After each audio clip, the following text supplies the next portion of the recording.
My friends, what's going on, everyone? My name's Kai. Welcome to the channel. Thank you so much for stopping by. I really appreciate it. Okay, so, my friends, today we are playing Densha Day Go. We are going to start we're going to start a playthrough of this game. This game is a lot of fun.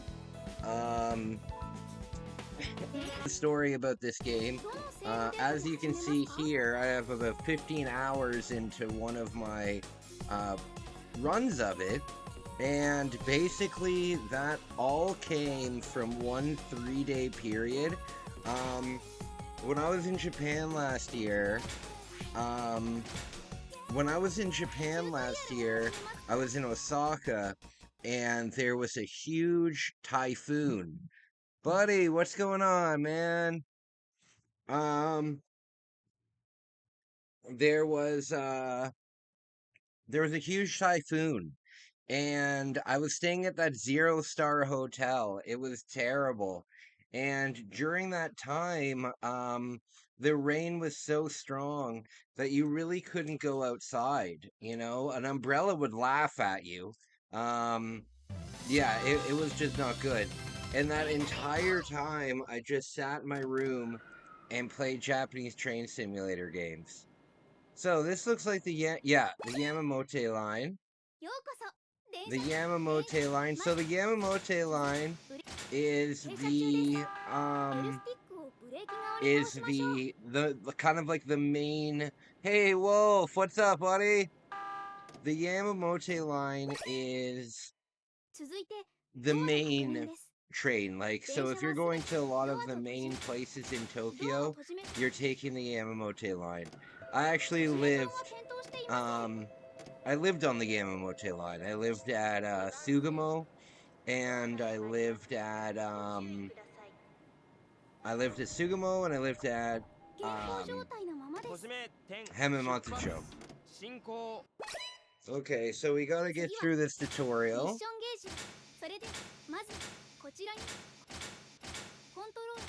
Okay, come on. So the graphics are great in this game. Can you derail the train and cause a disaster? You know what, buddy? We will definitely try.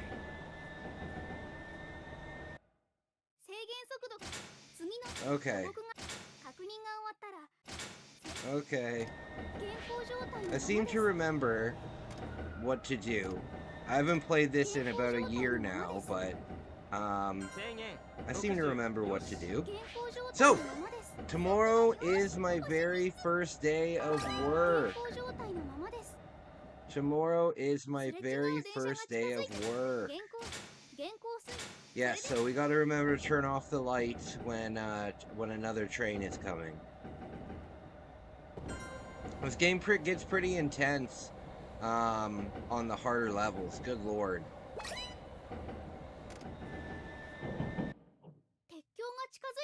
Okay, the bollards.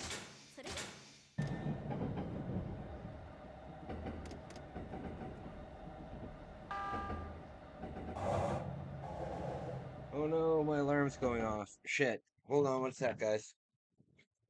Oh, never mind. Never mind, it wasn't far. Yeah, so tomorrow's my first day of work. Tomorrow's my first day of work. There we go. Yeah, that'll be a lot of fun. That'll be a lot of fun. I'm looking forward to getting out and working again, making some money. That'll be nice. Very nervous though. Very nervous. Very nervous about the new job. I want to make sure that I do well every time. That's true. That's very true. You would think, yeah, for sure.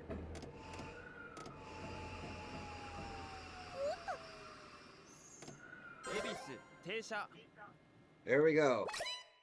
We're done the tutorial. I like the little chibi character. I like the little chibi character. So the Nintendo 64 version of this game, this one, the big box version of the Nintendo 64 game comes with a microphone.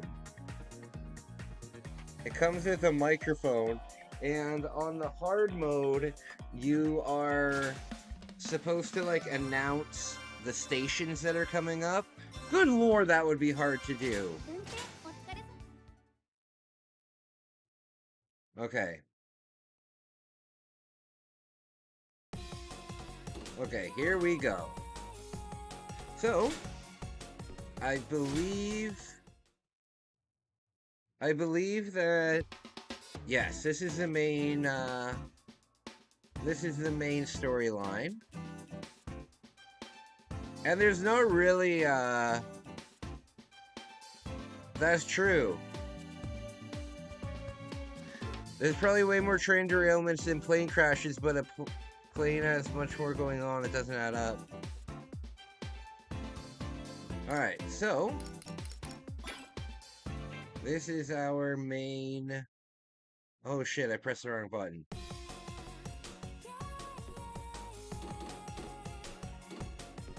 What is this, mini games? Okay. Kawaii train conductor, absolutely. Okay, so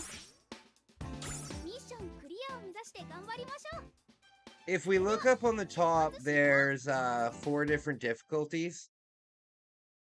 So this is not the Yamamoto line. Okay. Oh wait, no, this is this. Very cool, very cool. I like this game a lot. The graphics are great. It really like the stations actually look like the stations, you know, and that's pretty damn cool. Train simulator games are huge in Japan. Densha Go is like the main series, but there's probably like 7 or 8 different train simulators that are doing their own thing. It's crazy. It's crazy, crazy. All right. Okay. So I really wish this was in English, so I knew what station I was at. I'm going to Google the Yamamoto line and figure it out. Okay, so we pull back on the brake.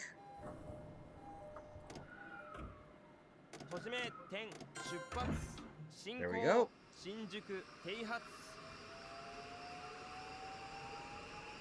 This is playing pop music and has a girl. Well, you gotta remember, in Japan, everything has to be a little bit kawaii. You know, everything has to be a little bit kawaii, no matter what it is. No matter what it is, it could be a sign on a public bathroom. It could be any number of things that don't deserve to be kawaii. No, it has to be kawaii. Okay, we can go up. Oh god.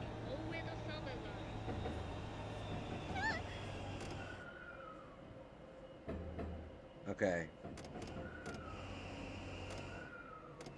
We gotta go. Oh no, no, no, no, no, no, no, no, no. Oh no. I arrived too early. I arrived too... Oh no! Too early. The thing is, there was a train in Japan that was... Watch, it'll just see me stop and then drive forward a little bit.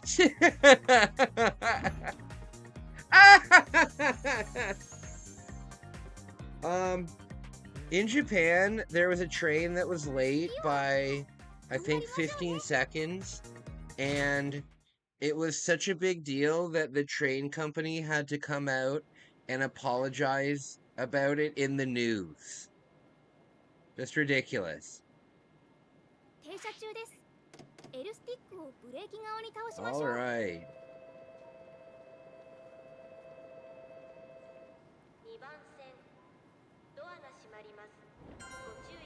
There we go. We don't want to...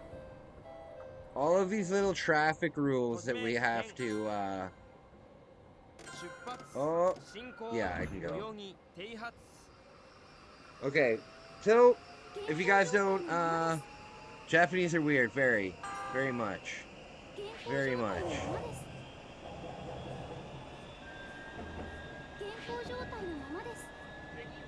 Okay, so, we gotta look around. We're coming up on... Oh, what am I being deducted for? We're coming up on 65. There we go.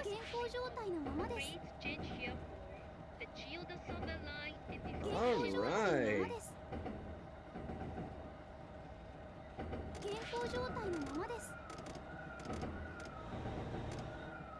There we go. I miss riding on these trains. I miss riding on these trains a lot. See, in Toronto, we get a lot of nonsense that happens on the train. Like people busking, and people begging for money, and people getting stabbed. So it was nice to go into a subway where it wasn't like that. There we go, okay. So when we're approaching the train like this, it's best to slow like way down. Get to like a crawl, because you usually get there like 20 seconds early. So if we can do this. There we go. I hate American trains, yeah. Oh, a little bit quicker. Okay.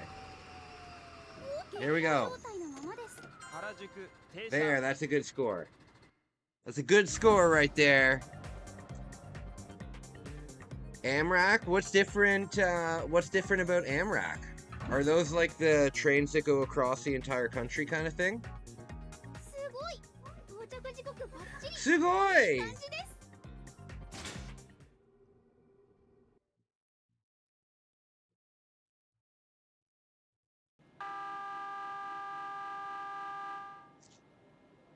All right.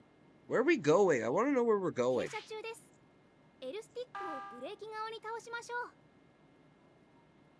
Oh, Amtrak. Oh, I got it. Yeah, I'm thinking the next time I go to Japan of taking a train across the country.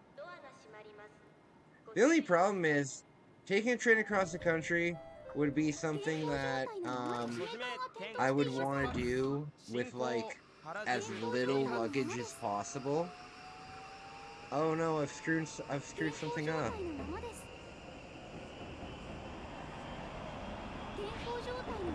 What am I screwing up?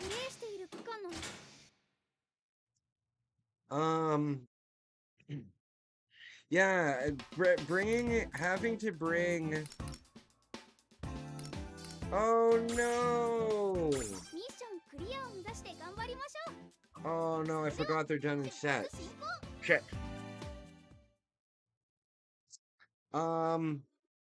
Yeah, having to haul all of that luggage would be rough, man. It wouldn't be that bad because it would be empty luggage. Um, but oh my god. I came home, like, getting all of my luggage home was so hard to do. Oh Lord. And I pulled a muscle in my leg when I was doing it too. Right in the back of the thigh.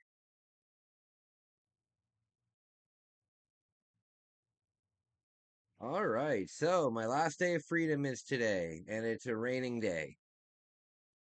It's a cold, rainy day. Okay, you can't just restart because they're done in things of 4. Oh, here, I'm back on it. Okay. This game is incredibly accurate to what things look like.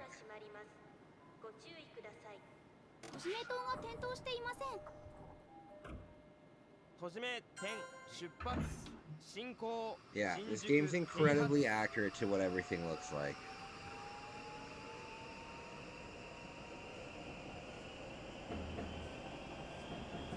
Alright, we showed up at the goal way too early last time, so we're gonna keep it under 50. Last day of freedom. Oh yeah, well, you know, I think that it'll be different, right? It'll be different because I'm used to doing my own thing, you know what I mean? The biggest thing that I'm worried about is when I have those days of depression where I can't get out of bed. You know? Because it's gonna happen. You know? But I'm hoping that the job will help a lot with my mental health. I know my girlfriend's gonna be really proud about it, you know?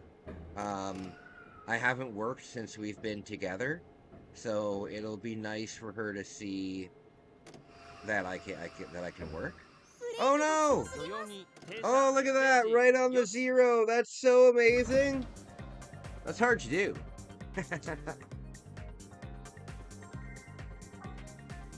Hell yes! You know what though? You should see somebody fighting. Or, like, if this was a New York train simulator, you would see people getting stabbed on the side. You would see people getting into fights. There would be a bum there.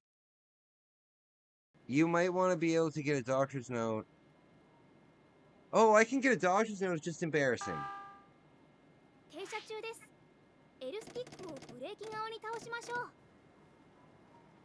Okay.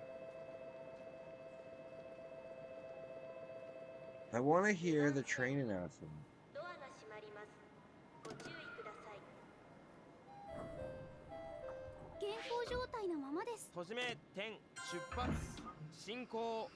Okay, I gotta remember to turn the lights on. Even if it's daytime, I need the lights on. For some reason.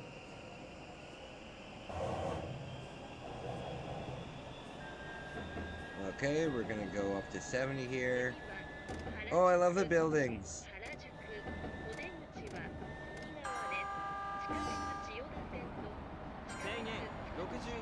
Okay. We're gonna keep it at 60.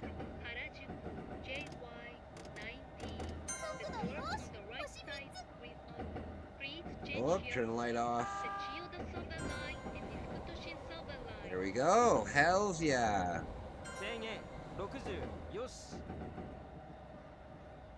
Okay, coming into the station. On the N64, I have an entire... What the hell's wrong? What did I do wrong? Oh, the lights. Damn it. I forgot to turn the lights back on. Okay. There was a train that I took in Osaka, and it brought you, it was in, yeah, so on the side of Osaka, there's a huge mountain, and there was a train there, and it brought you from, like, downtown to the top of this mountain, and it was so amazing. It was so amazing.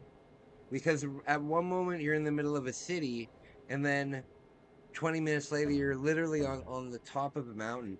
And it's just so cool that the train actually goes all the way to the top of the mountain. Oh no, I'm gonna be late. Shit. Oh, this is Harajuku! Harajuku! I love it. I'm excited to wear when we get to my station. Sugamo. Sugamo Station. That's where I live. And Hamamatsucho. And Akihabara's on this Akihabara's here. Tokyo Station's here.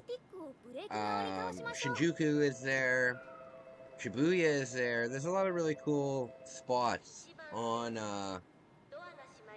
I'm excited to pull into Akihabara. Akiba. So what this does is it usually gives you like 4 of these simulations that you have to do, and then you get graded for each one of them. So you can't just what's the matter? Oh, I went over. Damn it. I've already missed things. The currency that you're looking for in this game excuse me. The currency that we're looking for in this game are the little hearts. The little hearts you can see up in the top right corner. The more hearts that you get, the better licenses you get, so you can drive like the bullet train, you can drive yeah, there's a ton of different trains in this game. Some of them are really tough to drive though. Oh. Yeah, some of them are tough. Damn it. I forgot to. Oh no, what? What's the matter? Why am I getting alerts? I'm so confused.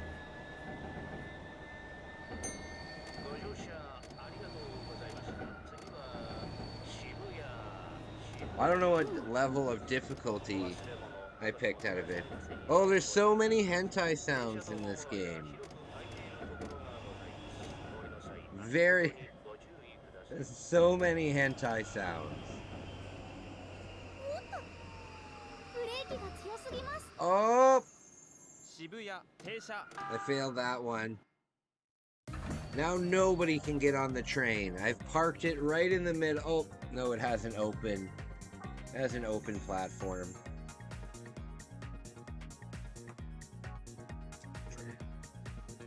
I'll get into the groove though. This game takes a little bit of time to adapt to. It's so strange. Yeah, see, it does all of them. A C and A, a C and a B. Alright, I got a B.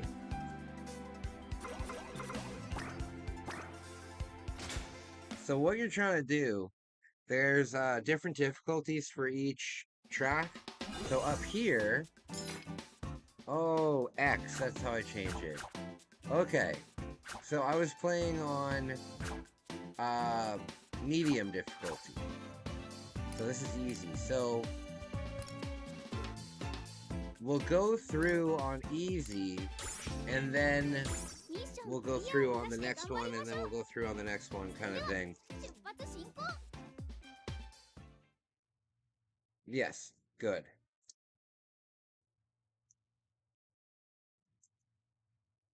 Man, I made the most delicious chicken the other day, Waffle.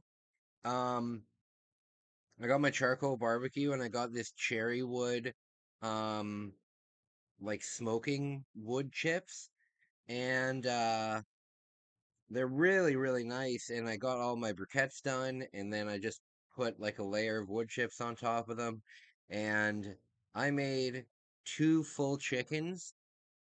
Oh Lord, they're good. Take them apart, put them on garlic bread with Swiss cheese on top. Very delicious. I love the character. Very kawaii. Very kawaii.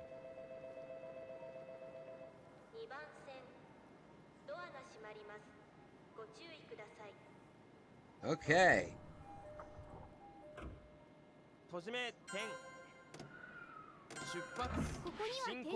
Okay, here we go. Let's not make mistakes.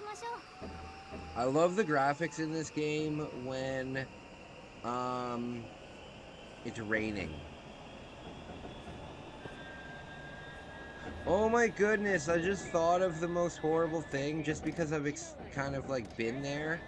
Can you imagine if in this game you had to press on the emergency brakes because there was a person on the tracks?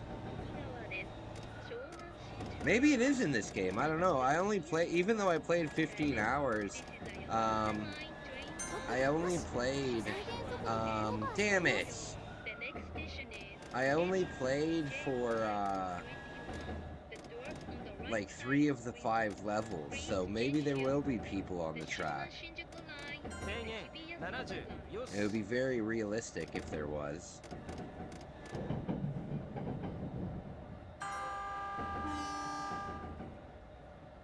Alright. I've screwed this up already. There's so many different things that you have to pay attention to. Turn the damn lights off.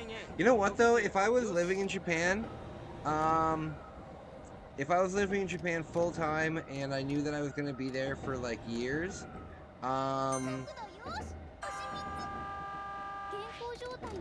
what the hell is that go symbol? See, that guy was about to jump onto the track. Can't be having that. Oh, the light. I have to remember to turn the light back on.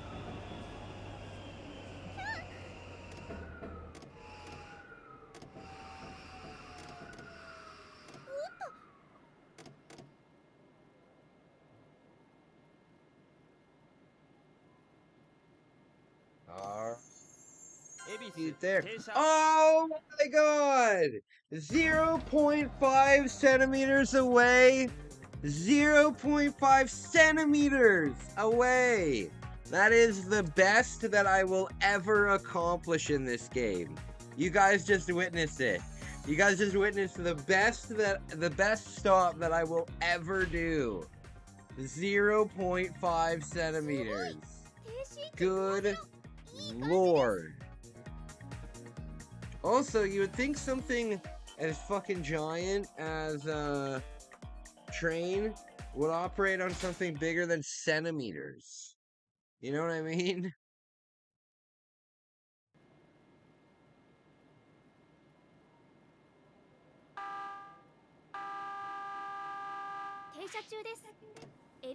Okay.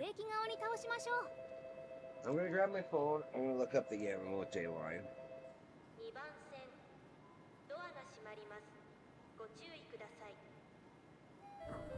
Yamamote line.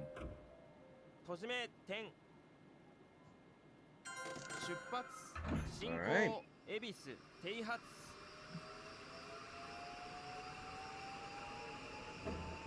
Okay. 40. Okay. I got the map here. So I know where I'm going. Oh, almost went over there. Almost went over there.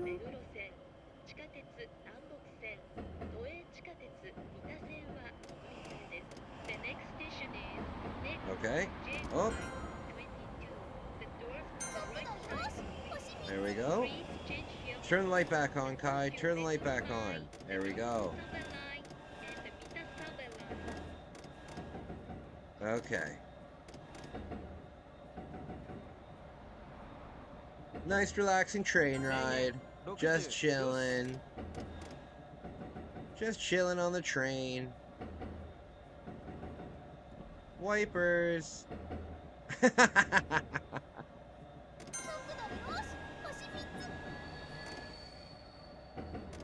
You know, there's a YouTube creator, pretty big creator. He does this series called Boundary Break, where they take the camera in like a video game section and they show all of the different They show they show the entire map area. And these maps are so huge, right? Because even though you're only driving from one station to another, I wonder if it's all I wonder if it's all preloaded. Like if it's like one huge, like if you took the camera off the, you guys know what I'm saying. If you guys took the camera off of the train and saw it from a third person view, what would it look like? Okay. There we go.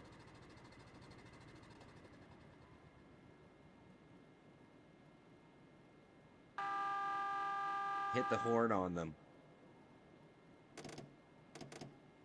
Hit the horn on them. Alright, here we go.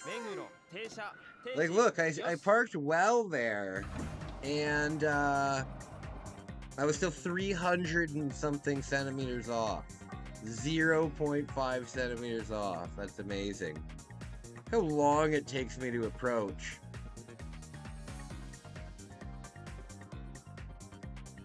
The floors are perfect. The floors are absolutely perfect. Yeah, the floors are absolutely perfect. Okay. So, I've got the Yamamote line map loaded up here. So, where are we going? I hope in this game, I've never seen it. So we're going from there to there. So we're going from Meguro to Gatamana. I don't really know these. I don't really know this area. Shibuya's on here though, and Ibizu.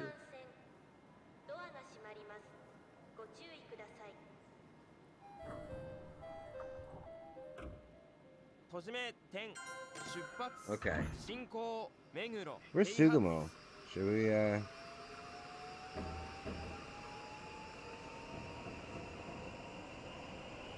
Okay.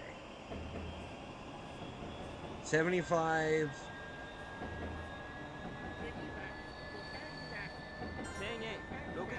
So we gotta check the thing. It's gonna go down to 65, so let's just stay there. Let's just stay there. There we go. There we go. There's one spot in particular where you can stand on the train and what's the problem? There's one spot that you can stand on the train and you basically get this view. Ding!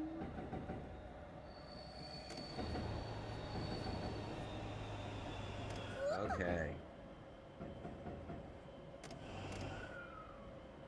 Okay.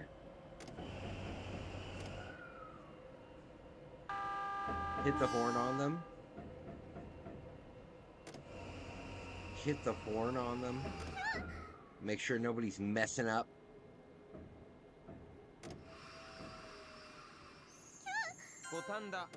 That's pretty good. That's pretty good.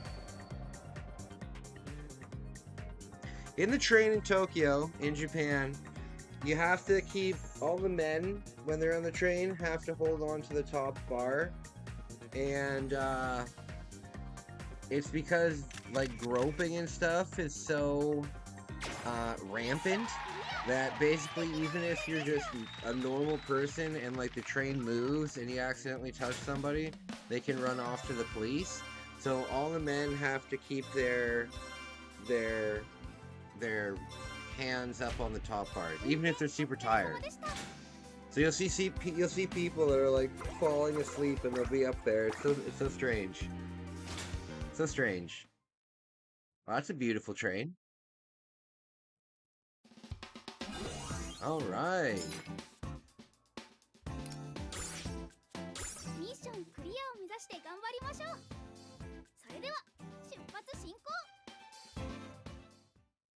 So, Waffle, my man. Hope you're well. Hope you're well. Where are we going? I'm up on the top. The very tip top of Yamamote is where I used to live. Yarakacho, Shimbashi. Okay.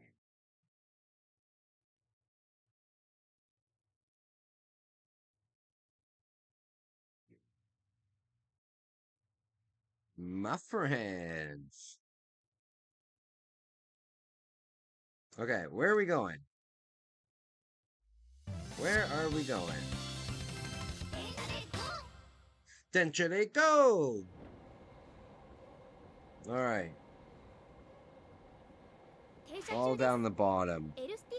I'm not really familiar with that area of Yamamote. That is amazing! That is amazing, man! I'm so proud of you. Good for you, buddy. Good for you. Good for you. It absolutely is. It absolutely is. Yeah, when I have days where I can't even leave my bed, it's just absolutely terrible. It's just terrible. There we go. 59. There we go, up to 70. We gotta make sure to watch for like people on the top of bridges and stuff. Give them a honk so they don't jump off. But you know what though? If somebody was contemplating jumping off, I very much doubt that a train honking at them would do much. Alright. There's like $150 train controller for this game. And I'm definitely not picking that up. I do have the train controller for the N64 version though. This game is a little bit more this game is a little bit more accessible than the N64 one. Yeah, the N64 one doesn't really have. We'll play it if people like this stream, then we can definitely play it again. But it's a lot tougher. It's a lot tougher. It doesn't have a good tutorial like this one. Oh, you know what else? I wonder if all of this, if this whole game is just based on the city subways. I'm not too sure. But if you go out into like the countryside, I wonder if there will be like a cow standing on the track. I wonder if there will be a cow. Look how aggressive the person is in the bottom. Yeah, I wonder if there'll be like a cow on the tracks or like a couch. I wonder what I'm sure we'll see things.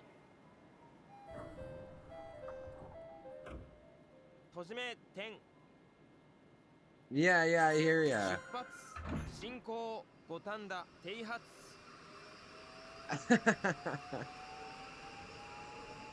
You know what though? A lot of people love simulation games. Like, did you know that you know how there's like esports and stuff like that? One of the section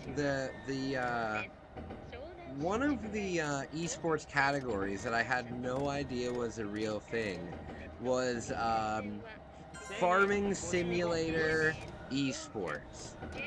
So you got all these people playing Farming Simulator, and it's so popular that it's literally a televised esport. That's crazy to me. Because like when you're the conductor of a train, that's pretty cool because you're doing something that realistically you're not going to be able to do. But I have a feeling that like driving a lawnmower is just something that you can do yourself. And not only can you do it yourself, but you can go out and make money and do it yourself. You know? So why are you doing it simulation-wise? Oh no! Oh no! I've never played Farming Simulator because I have like zero interest in Farming Simulator. But I don't know. I have one game here that seems to be pretty popular. Um, Harvest Moon. Harvest Moon for the N64. That seems to be a really popular game. And I I don't even want to play it. Like I bought it because I'm trying to collect uh the entire collection, for the N64, but I don't want to play it. I'm sure it's a good game, but um I don't want to play a farming simulator. However, a fishing simulator I could get into because I like fishing. I do like fishing.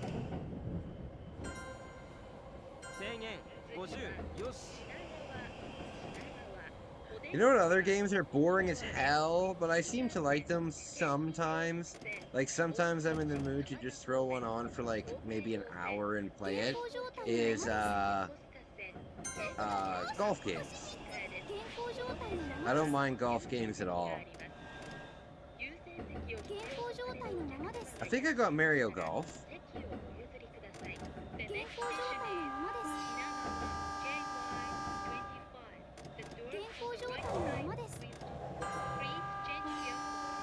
You can hit the emergency brake and make all of the people fly forward, but nobody dies. It doesn't cause anyone grievous injury or anything. Unfortunately. Like, this game should be rated mature. This game should be rated mature 100%. And if people are acting up on the train, you should be able to leave your post. Oh, see, that guy up there was gonna jump. Not good. You should be able to leave your post and then enter like a Grand Theft Auto kind of style gameplay, and then just deal with business. Oh, what's the matter? Oh, my light's off.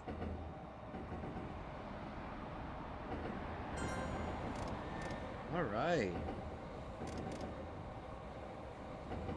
Oh, another jumper. Another jumper, that's terrible. Oh no, oh, I always forget to turn the damn light back on. Okay, so I'm pulling up to the station. I've got lots of time. That guy's hanging over the thing. Not good. Wait, is it actually a mechanic honking stop suit? Yeah, for the people on the top of the bridge. And the people, like, just there, just a moment there, you saw somebody crawling over the top of it.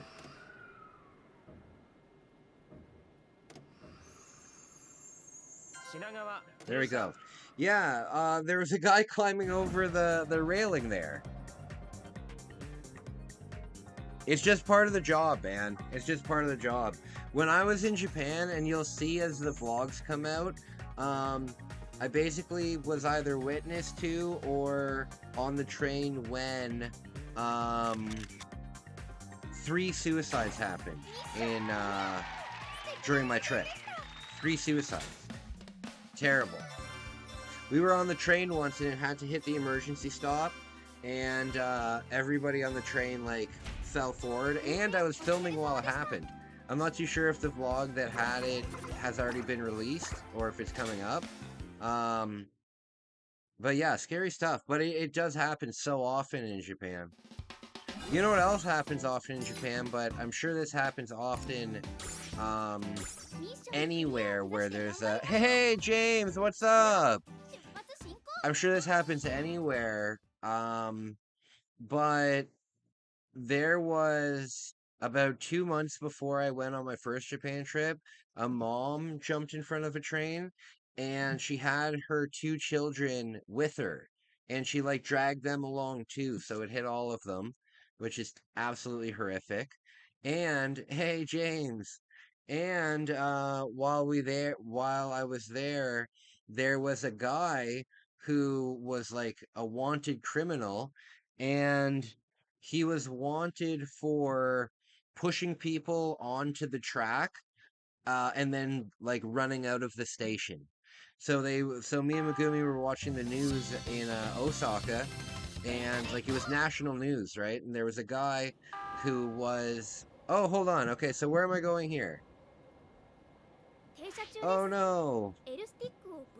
Um, yeah, it was like national news. Well, yeah, national news all over Japan, and it was crazy because the day that the day that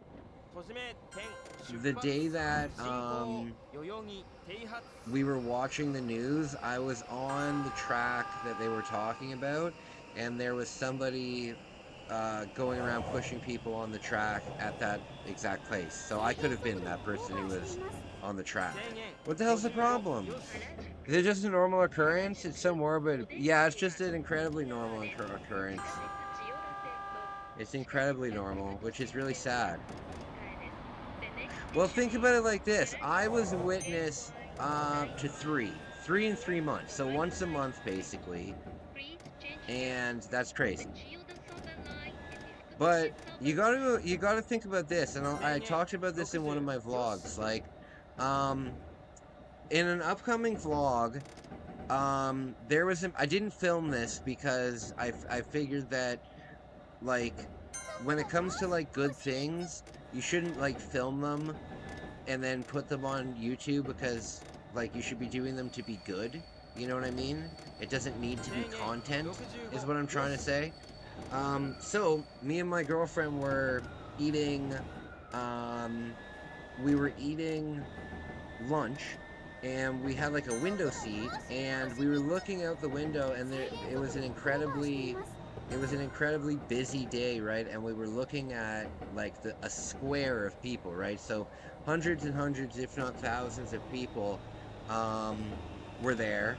And there was a guy, and he was completely passed out, lying on the floor, um, like completely passed out, lying on the floor with his arm like laid out, and he was just right like that in public. You know what I mean? And we were eating our food, and I was like, I hope that somebody helps this guy. Like, what the hell? And oh, that was damn close too. And so I looked at him for like 5 minutes, and nobody went up to him and helped him. And I noticed that like he was lying like with his head facing up. So I said to Megumi, I said I have to go help this person, and I have to at least put them on their side, right? Because if they are drunk, right? Um, and Megumi said that he's probably drunk because there was like a bar that was like right around that area that had like all you can drink. And I said to her, if you're drunk and you fall asleep like that, you can very easily choke on your vomit, you know? Um, so I went up and I put him on his side. And he was a big guy, too. He's probably 250, 300 pounds. Um, so I helped him, and it got me to thinking, like, when you if you observe a public square, right? And this doesn't necessarily need to be in Japan, but Japan's a great example. India also would be a great example. Um, if you observe a public square in an incredibly densely populated area, see, there's a suicide guy right up there on the train on the. Oh no, that's a kid in his that one wasn't a suicide person. Um, when you observe a public area in such a densely populated place, you are going to see so many random things just because of math. You know, just because of math and probability and all of that kind of stuff like that. You know, if, for example, if you were to stand on the corner in Akihabara if you were to stand on the corner where, fuck's sake, if you were to stand on the corner, where Big Camera is, and just sit there for 8 hours, you would see so many random things happen, just because there's so many people in the, just because there's so many people in the city. Now watch when we turn into the station, there might be somebody who's, there might be somebody who is, getting a little too friendly with the tracks. Alright, not on this one. It does happen. Okay. Oh, I'm way too early. I'm way too early. Shit. 14 seconds early? 14 seconds early? That is newsworthy stuff. Bro, I can't. This many suicides with the trains and shit. Yeah, it's crazy. And you know what? I observed 2 the second time I went to Japan, but none the first time. So in the 8, I've spent in total 8 months of my life in Japan.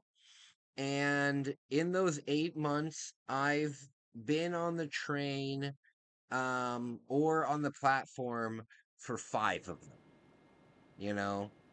And that's just me randomly walking around, you know what I mean? I love this character, and I love its tiny feet. It's got this ridiculous body, and then the feet are like the size of cotton balls. Sometimes you'll see like a criminal, see how there's the window that shows like the door closing? Sometimes you'll see people fighting to, they'll be like fighting to get in.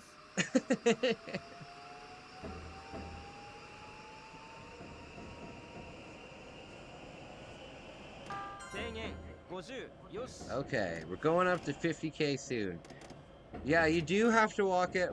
I don't know about people running out onto the track, but I do know that people fuck around when you're pulling into the tracks. But I don't know if somebody would run across the thing there.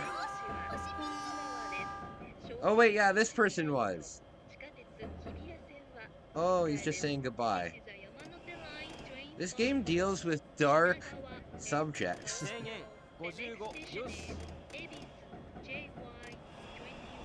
Okay. We're going up. There's more. Okay, we can go up a bit. I want the snow. You guys know the snow is my favorite. Even though it's only June, I already miss the snow big time. I love the snow. I love it being cold outside and me being cozy and warm inside. Alright, I always gotta make sure that I look at the left, so...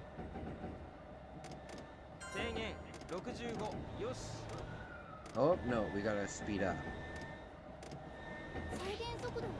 No, what the hell's wrong?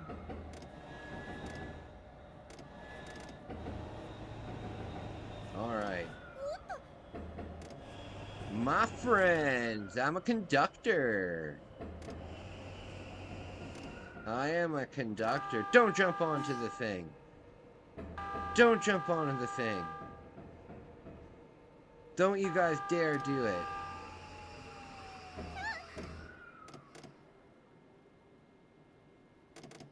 Okay. Here we go. Here we go.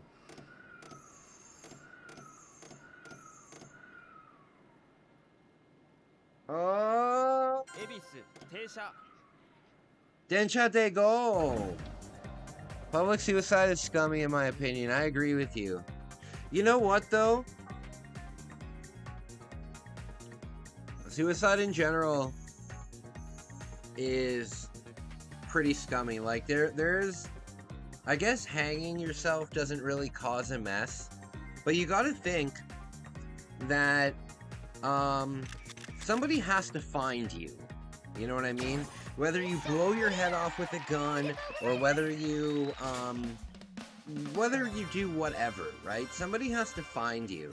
And in a lot of cases, like let's go for an example here.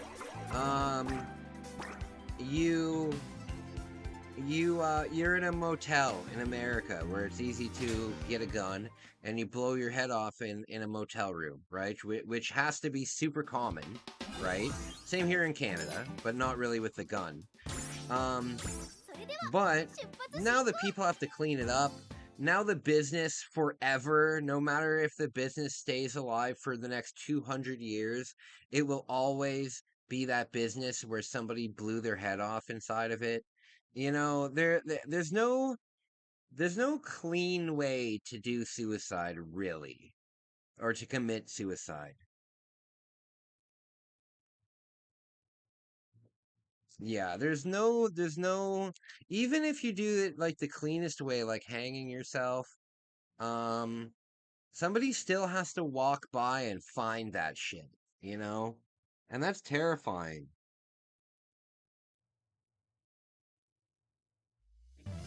All right. JR. JR stands for Japan Railway. I've got my train card right over here. See that one right at the top in the middle? That's where I used to live.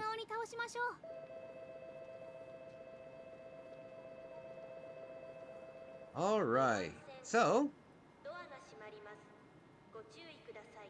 pills. Yeah, but the problem with pills is you're most likely going to puke everywhere.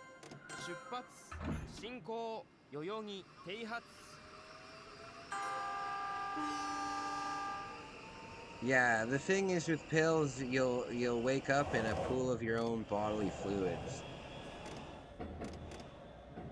But it's just terrible all around. And then your family has to deal with it, you know? Um your family has to deal with it. Your parents, if they're still alive, they have to deal with it. And you gotta know that no matter how good of parents they were, for the rest of their life they're going to question what they did wrong, you know, even if they didn't do anything wrong at all, you know. For the rest of their life they're going to believe that they did something wrong. um it's just terrible. I understand it though. I understand it because I deal with suicidal thoughts every day, and I talk to my doctor about it, and I don't understand why it happens.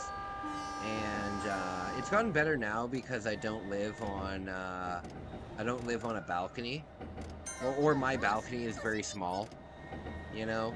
But when I was in Japan, I lived in this apartment that had this balcony, and every time I went out there, I would think about it. But it's such a selfish thing to do.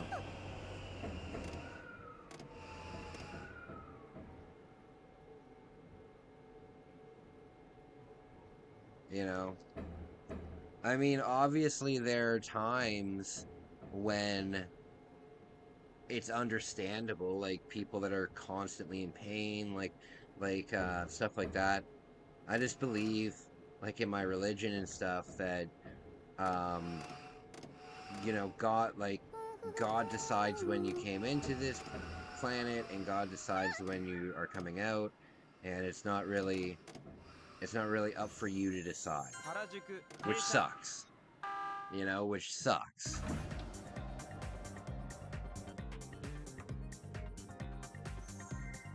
But that's just a personal belief, right?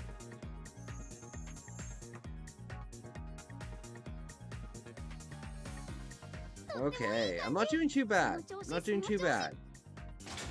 I'm definitely gonna need a lot more of these hearts, though. Tons of people want to die now because of slaves to the economy. Absolutely, I hear ya.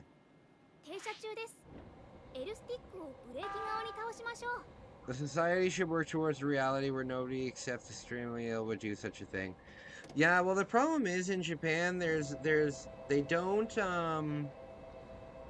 they're not a mental health place. They're not a place that is big on mental health. And, oh god, I've already screwed this up big time. They're not big on mental health, and they are very big on, honor. You know what I mean? So, the amount that people work, we don't have that really in North America. Like, we want to make our parents proud, you know? We want to make our loved ones proud of what we do. But it's also the kind of situation where in North America, if we try our best and it doesn't work out, then a lot of people will say, hey, well, at least you tried your best, you know, whereas in Japan, you're a failure, you know, and not only that, but you have to live with that for the rest of your life, you know. So things are quite different over there when it comes to mental health. So that's why I think that my photos of the homeless people are so powerful, because for somebody to get to the point in Japan where they've given up so much to the point where they're homeless, it's a huge no-no. You know what I mean? Like, we in North America look at homeless people as bums, but in Japan they look at homeless people as like way worse than what we would perceive a bum as, you know?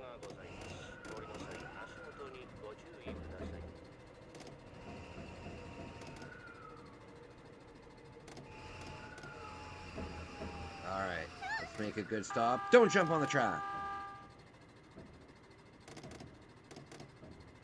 Okay, come on. Alright, making a good stop here. Hell yeah!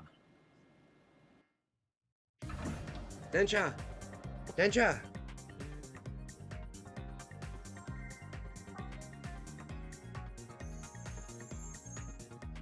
Okay, so I want to see what station we're going to here. Sugoi! Alright, what's next? Shit!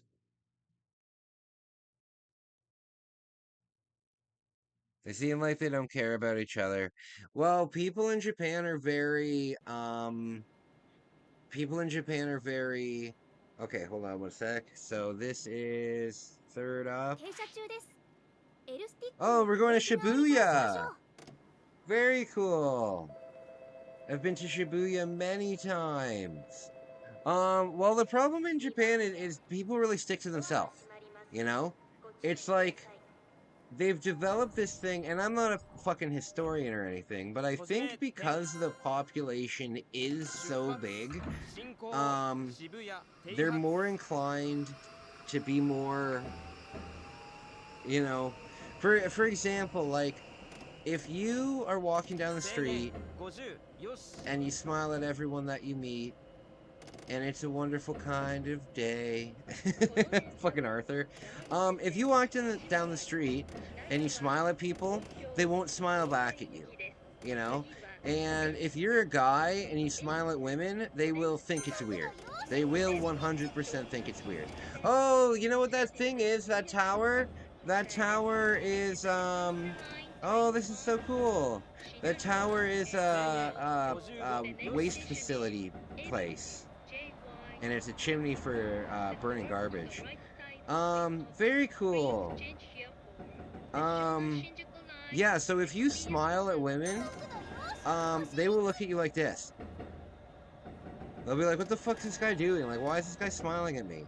To this day, unless they're trying to sell something, right? Like, if you see the maids, if you see the people that are trying to obviously sell you something, they will smile at you, but it's not a real smile. You know what I mean? But Megumi still, to this day, is the... Oh, wait, no. No, that doesn't count either. That doesn't count either. Megumi is, to this day, the only Japanese girl that's ever smiled at me. Like, I smile at her, I don't know her at all, I smile at her, she smiles back at me, that's it. You know what I mean? It's not a thing that happens. It's not a thing that happens. And like here in North America, like we like to tip our head, you know? Like yeah, we tip our head to just acknowledge people. That is also not a thing that they do in Japan, you know? So if you're on a train or something and you acknowledge somebody by tipping your head at them, or not tipping your hat like an old British man, but you know what I mean? Like, they don't understand that at all. They don't get it at all. But if you're like bawling your eyes out on a bench in America, somebody would fucking come up to you and come for you. Oh yeah, for sure. In Japan they would. They stick. Oh jeez, they stick to their own business. You know, everything is their own business. They don't deal with other people's nonsense. I heard that finding friends in Japan is a pretty tough thing to do. I'm lucky because I have probably. Hey, we did pretty good there. I have probably 5 or 6 Japanese friends, and yeah, it's different. Yeah, and like the biggest thing that I have a hard time with is with Megumi is I don't always know if she's telling me the truth, because and I don't mean about anything serious. I just mean like, do you like this? Like, let's say I get her, let's just say, this is a pure example. Let's say I go out and I buy her a t-shirt, and I say, do you like this? And she says, yes.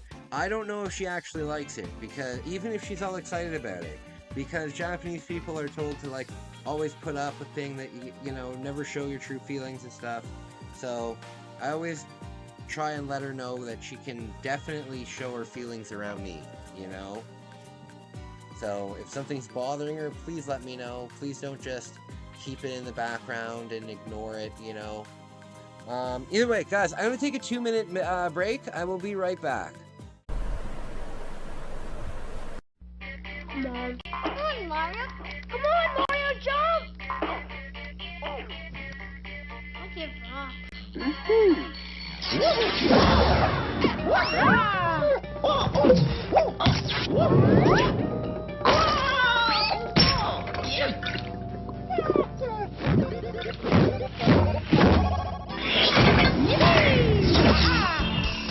Want to grow? The calcium in milk helps bones grow. Okie dokie. It's all in the head moves. In the body. Wicked! This is the process. Guide with your arm. Not bad. But you gotta work on your follow-through. Ready for a tongue lashing? Yoshi's loose with juicier levels, tastier moves, and tripping with attitude. Yoshi's Story, for the first time on N64. I think you're getting the hang of it. Payday, Mitch. I'm proud of you. With this, you join the American workforce. A rare breed of determined and dedicated... Quit. Now $129.95 gets you an N64 and a second atomic purple color controller free.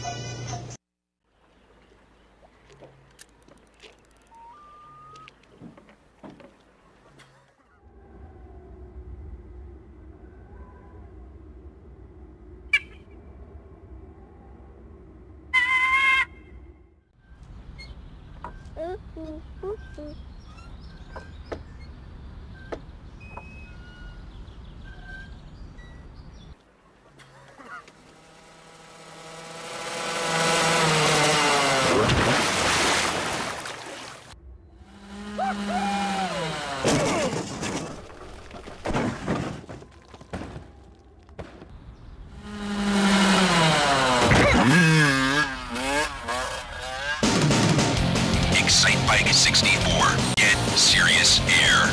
Rated E for everyone.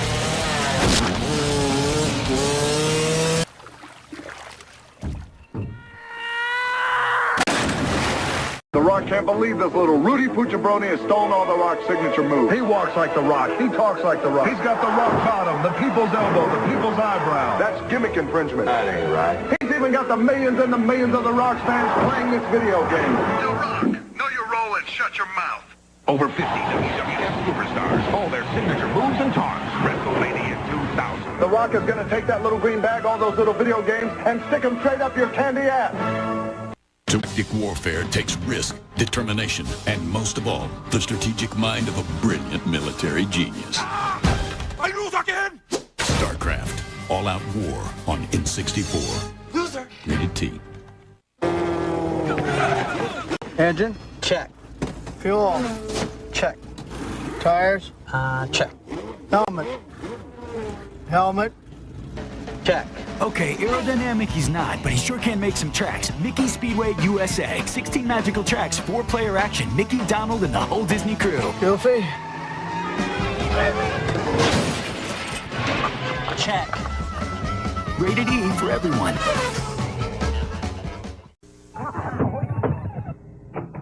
Yeah. We're getting calls about a wild party over here. Know anything about it? I didn't think so. Which one of you jokers goes by the name Mario? It's me. Could you step outside, please? Welcome to Mario Party, where you and 3 friends battle it out all night long. With 6 adventure boards and 50 mini games, this party's just getting going. Mario Party, only on Nintendo 64. But it's me, Mario. Yeah, tell it to the judge. Let me in. Let me in, dude. Come on, man. Don't you know who my daddy is? I'm a friend of Mario's. I know the princess. We went to grade school together. I can't let you in, kid. You're wearing a tie. It's time for Mario Party 2. Rated E for everyone. With 5 new adventure boards and 64 minigames, you're definitely gonna want in. Pizza! Him.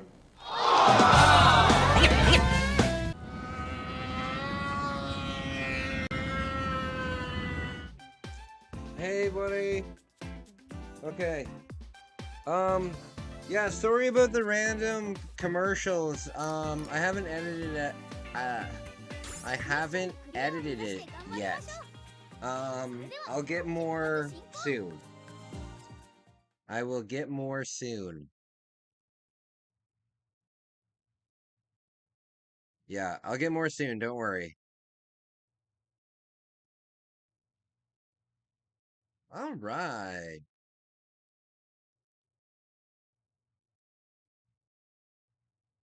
Yes. Excited about work, nervous about work, but excited nonetheless. But excited nonetheless. Hurry the hell up!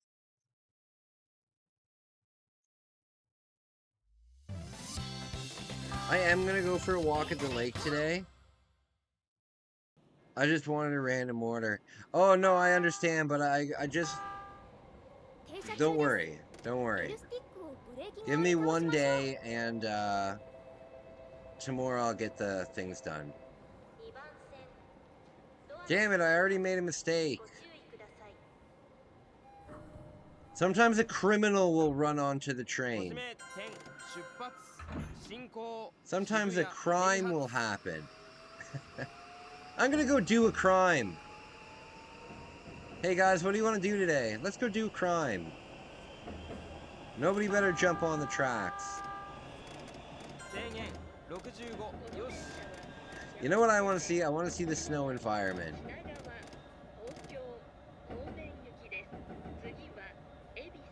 Okay.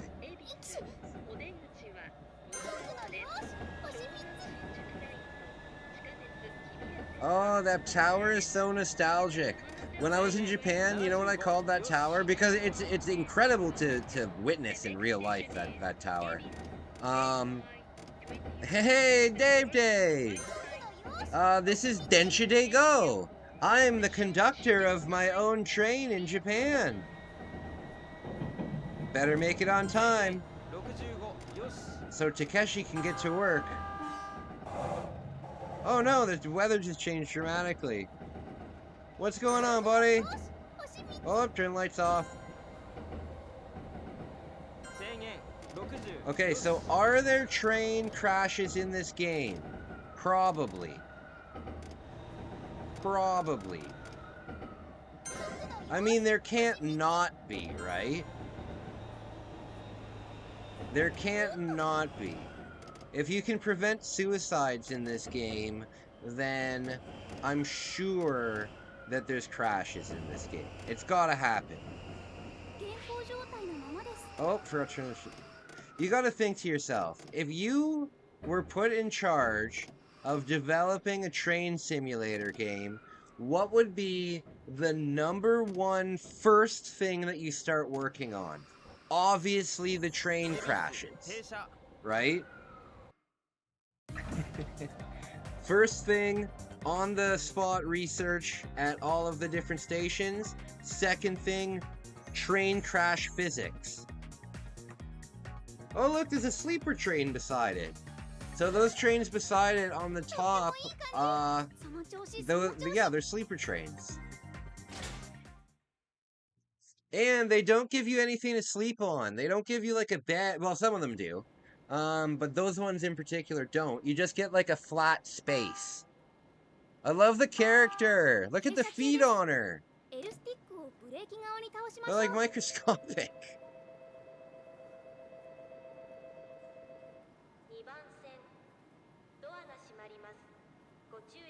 Okay, come on.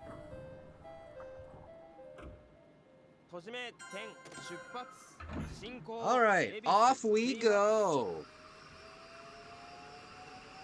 Hey, Bex, what's going on, buddy? Have you played Densha Go yet?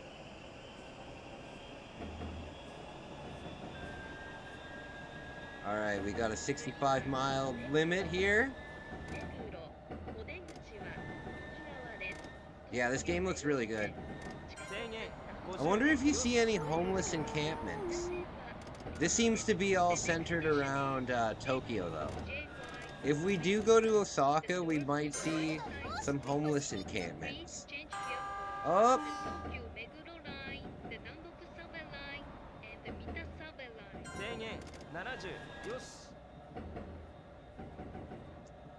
Bex, how are you feeling today, buddy?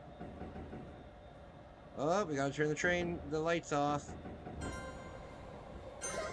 Alright, up to 70. I have taken the train so many damn times in Japan. I took the train every day, basically, every day.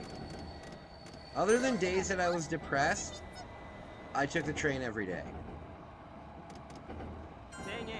I probably spent like $1,500 just on the train.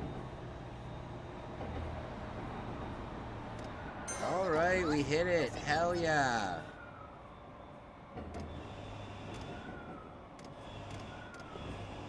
Japan would destroy homeless encampments? No, not really. Not really. If you look back on that video I did where I stayed at the 0-star hotel, the entire area around there, I did a shot where I showed like the view from like the top of the apartment, and that entire area was essentially just a huge slump. Lots of abandoned buildings full of people. Yeah, crazy stuff. No, not yet. Is it easy to grasp? Oh, it's super easy to grasp. It's super easy to grasp because there's only four things that you can really do. You have to, #1, you have to prevent suicides.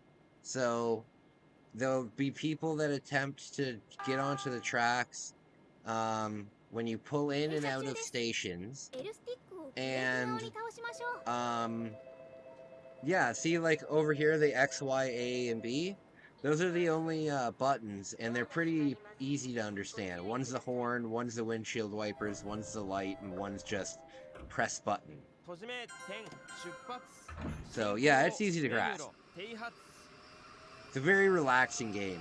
However, this is one of those games that if you are in the slightest bit tired and you play it in like handheld mode, let's say you just get home and you jump it like onto the couch or the bed, and you play it in handheld mode, it will make you fall asleep after like 5 minutes. Damn it!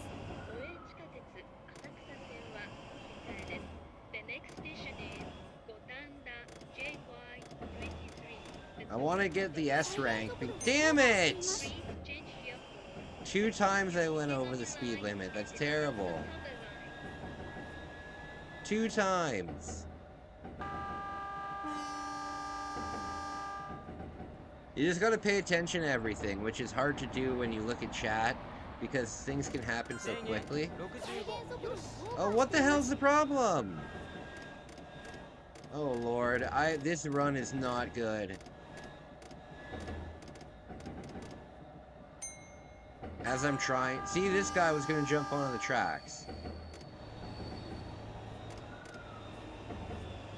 Crazy guy. Alright. Oh, I know this station. Yeah, we've been here already. Dick Whetstone? That's hilarious. That would be my porn name. 100%. If I was a porno man, that would 1000% be my name. Dick Whetstone. Dick Wetrock. Dick Wetrock.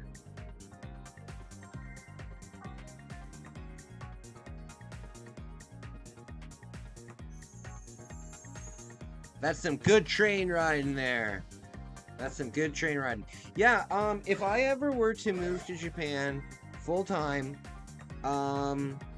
I would try and pursue being a train operator. Yeah, I would try and be a train operator.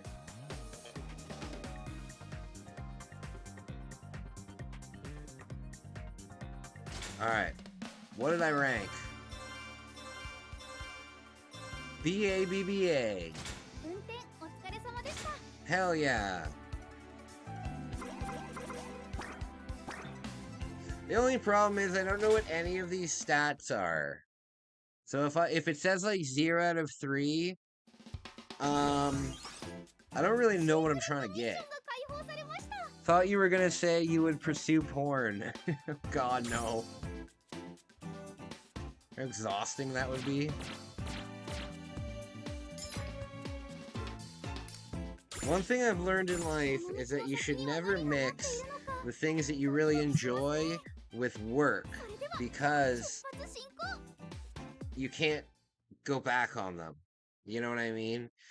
If you have sex for a living, it would be very hard to, especially having sex with other people, it would be exhausting to maintain a relationship. No. No, thank you.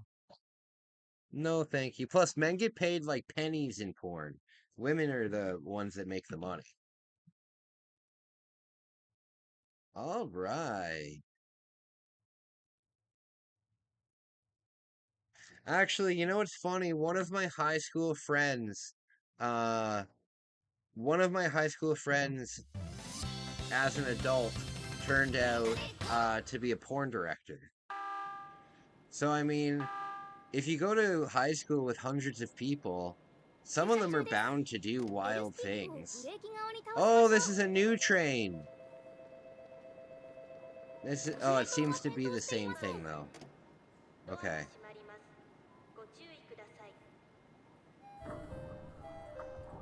Alright, we got a new train here. What's the limit here? Oh, 85. 85. What do the wipers look like here? Oh, damn, those are some good wipers. Those are some damn good wipers. I've never seen wiper physics that were so good. Oh, it's going to 60. Shit! Alright, there we are. There we are! 3 stars! My friends! Oh! Oh, look at all these points I'm getting. Hells yeah. This train seems to stay a little bit more steady. Oh no, the light, shit. I would love to be a train conductor.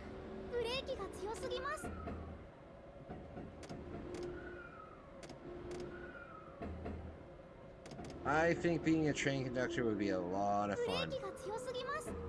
Also, it doesn't seem like being a taxi driver in Japan is like, damn, that's a good one. It also doesn't seem like, it would be so horrible, I would hate it for sure, but I could muster the energy to do it. Oh, yeah. It would be tough, man. It would be tough. I think every guy dreams at one point in his life, man, it would be great to, get paid to have sex. And then you have to really realize that, like, that would be fucking exhausting. Cause, like, what's the last thing that you want to do when you are just finished having sex, right? You don't want to have sex again immediately because you're exhausted. The tank is empty. You know what I mean? You need some rest time. But imagine having that and then the director coming up to you and being like, okay, you're going to be ready again in 15 minutes, right? And it's like, are you crazy? No! I'm not going to be ready for 15 hours because I'm going to eat some food and then go to bed. What are you talking about?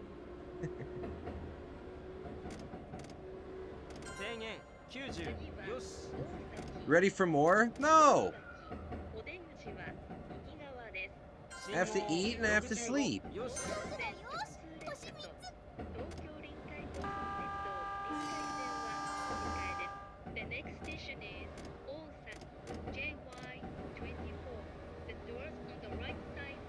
Alright. Oh, there's a guy.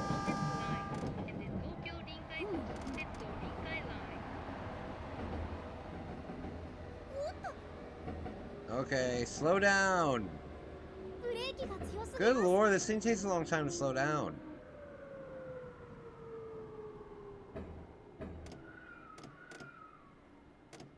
There. Gotta creep up. I always get hungry. Oh yeah, me too. Me too. You get hungry and then you go to sleep.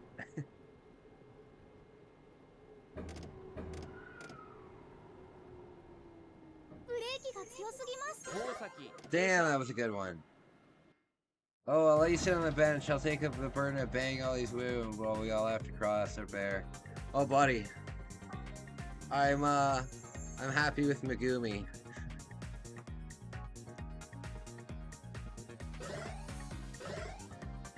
Hell yeah. I am very happy with Megumi. Good stuff.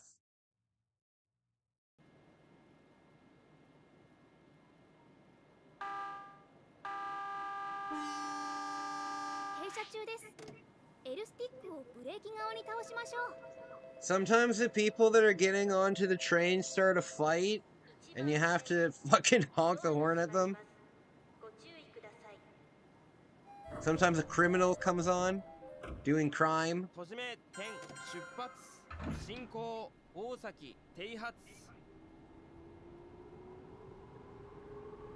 All in an honest day's work. Yeah, I hear ya. Don't get me wrong, it would be fun for the first little while if you weren't in a relationship. That's the thing. Like I don't understand how people can do this while they're in a relationship. I don't get it. Oh, there we go. Okay.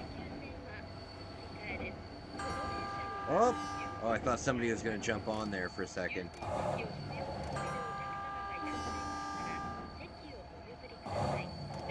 On the expert levels, it does not allow, it doesn't like highlight everything, so you have to pay real damn close attention. Alright, got my light on.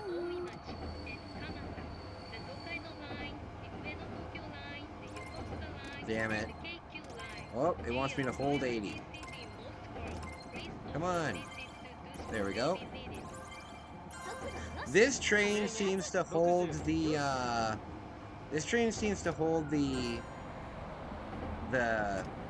Oh shit. This train seems to hold the... God damn it.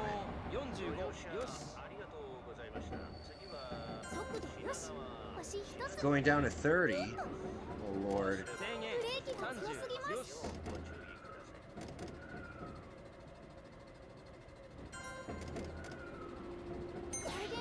Damn it, I knew that was coming up. Why didn't I do better? This is a bad run. Bad run. What's the matter? Oh, my light. Damn it.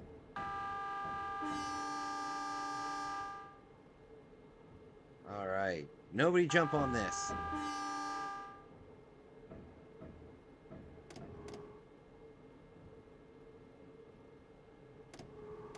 Alright.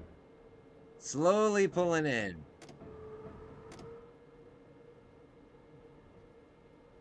Oh, Lord. Oh, no! Oh, no! Shit. Shit. I'm just acting. No. That can be very weird, man. That's just me, though, right? It's not like... Everyone's allowed to have an opinion. I couldn't do it. I couldn't do it. I couldn't be in a relationship with somebody who did that. Or myself. Like, if I was doing that, I couldn't be in a relationship. Be too much. Did I fail or did I pass? How did I get a B on that one? How on earth did I get a B from that? Well, I won't complain. I won't complain.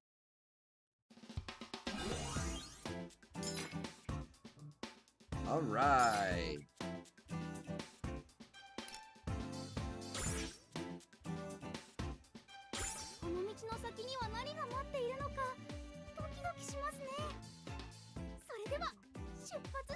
I love the voice. I love it.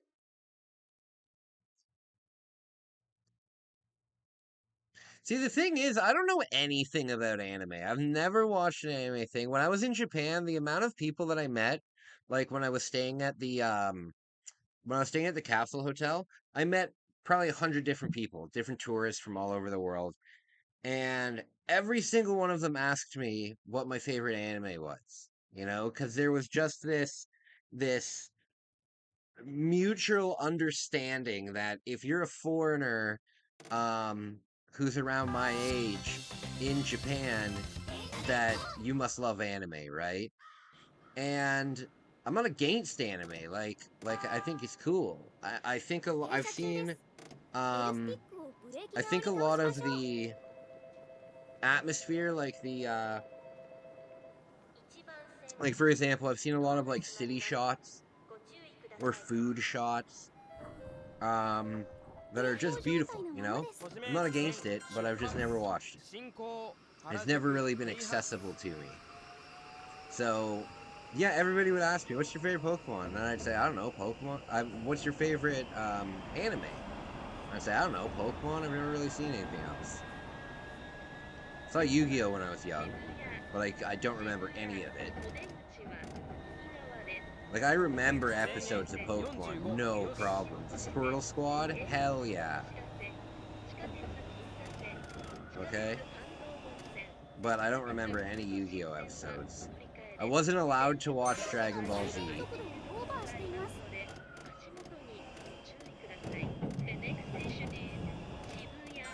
Yeah, I wasn't allowed to watch... Damn it!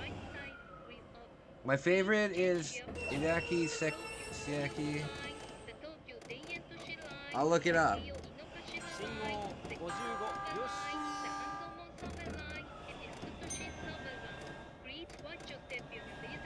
Oh. Oh, there's so many things going on. There's so many things going. Oh, I have to get to 85. Shit. Oh, the Ice Cream Man is here again. Oh, another train's going by. Fudge. Oh, no. pulling into my stop now.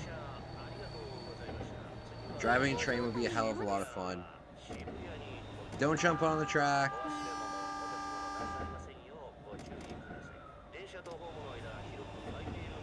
Okay, slow down.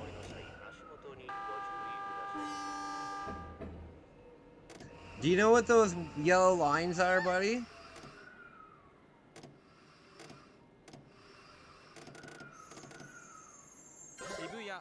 Do you know what those lines are?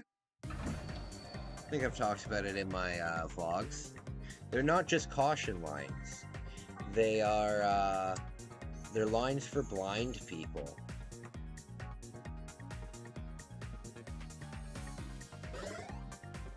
Okay, I'll be right back, guys. Hold on one sec.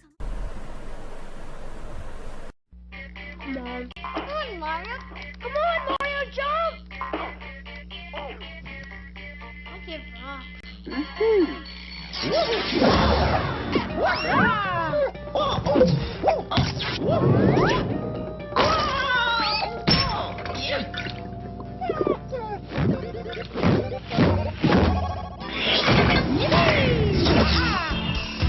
Want to grow? The calcium in milk helps bones grow. Okie dokie. It's all in the head. The head moves. In the butt. Body. Wicked! It's a process. Guide with your arm. Not bad. But you gotta work on your follow-through. Ready for a tongue lashing? Yoshi's Loose with juicier levels, tastier moves, and tripping with attitude. Yoshi's Story. For the first time on N64. I think you're getting the hang of it. Payday, Mitch. I'm proud of you. With this, you joined the American workforce. A rare breed of determined and dedicated... Quit. Now $129.95 gets you an N64 and a second atomic purple color controller free.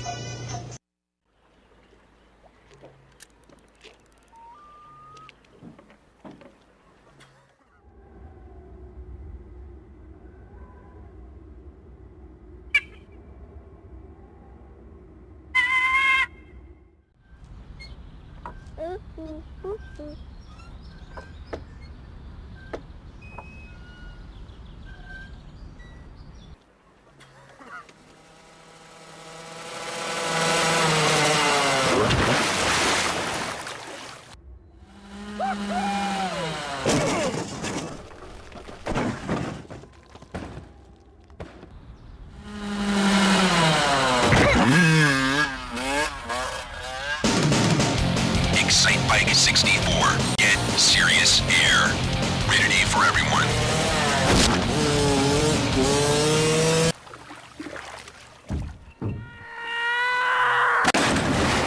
The Rock can't believe this little Rudy Pucciabroni has stolen all the Rock's signature moves. He walks like the Rock. He talks like the Rock. He's got the Rock bottom, the people's elbow, the people's eyebrow. That's gimmick infringement. That ain't right. He's even got the millions and the millions of the Rock fans playing this video game. Yo, Rock, know your role and shut your mouth. Over 50 WWF superstars. Alright guys, I'm back. Okay. Just give me one sec. Okay. What did I want to show you guys? I wanted to show you something. Oh, you want to see some bullshit? You know the game that I told you that I ordered on eBay so we could have like a bad game day? Which I'll probably do tonight, by the way. So, where did I put it? They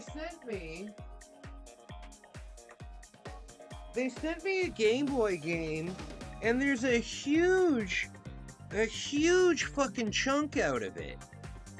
Like, how do you even break a Game Boy game?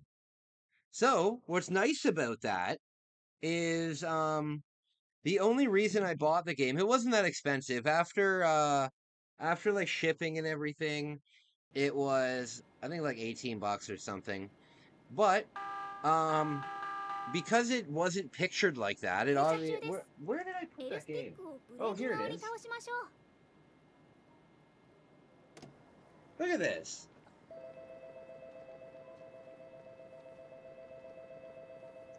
So, it didn't work when I got it. I cleaned it up, and now it does work. but there's a huge chip out of it. How does that even happen? I mean, the Game Boy, like, seriously. So, I only bought that game so we can have a bad game night, and, I thought it'd be fun just for shits and giggles, because it's the very first, Simpsons game ever released on the handheld. So what's nice is I can do a stream of it. I can stream it for like a day or two. I can just return it, because I'm definitely returning it.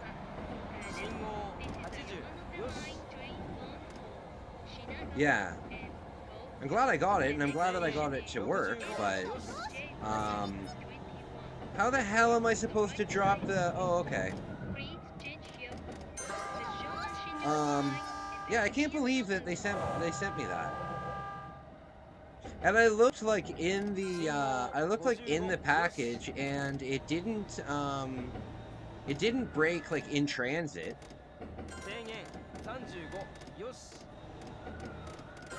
There we go. Hell yeah. Oh, we're going down. 35. Oh, this is like a perfect run. This is like a perfect run. Hell yeah. Oh, I also want to let you guys know that probably next week I need to do a little bit more research on it. But I will be attempting a world record speed run. I am attempting a world record speed run, and it should be cool. I've seen a lot of YouTubers like get a world record run, and I am. And the game that I'm going to do it with is let me go grab it.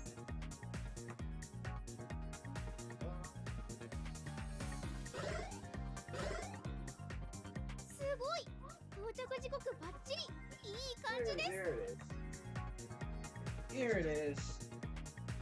Here it is. This game here. This game is called Baltron, and it's a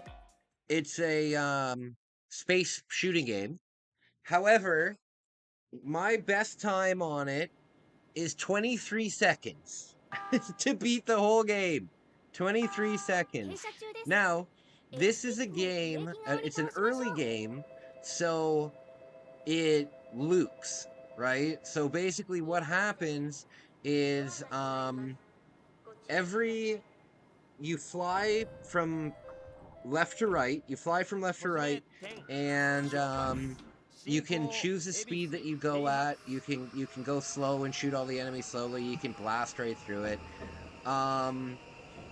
And then you go through like a little level, and then once you beat that level, the game repeats, just a little bit harder. Like they'll add 2 enemies, you know, and then it'll repeat again, and they'll add like 3 enemies. You know what I mean? So what I need to find out if they have a category for single stage, which would just be the very first. Which would be just the very first level. So far, I've beaten it in 23 seconds.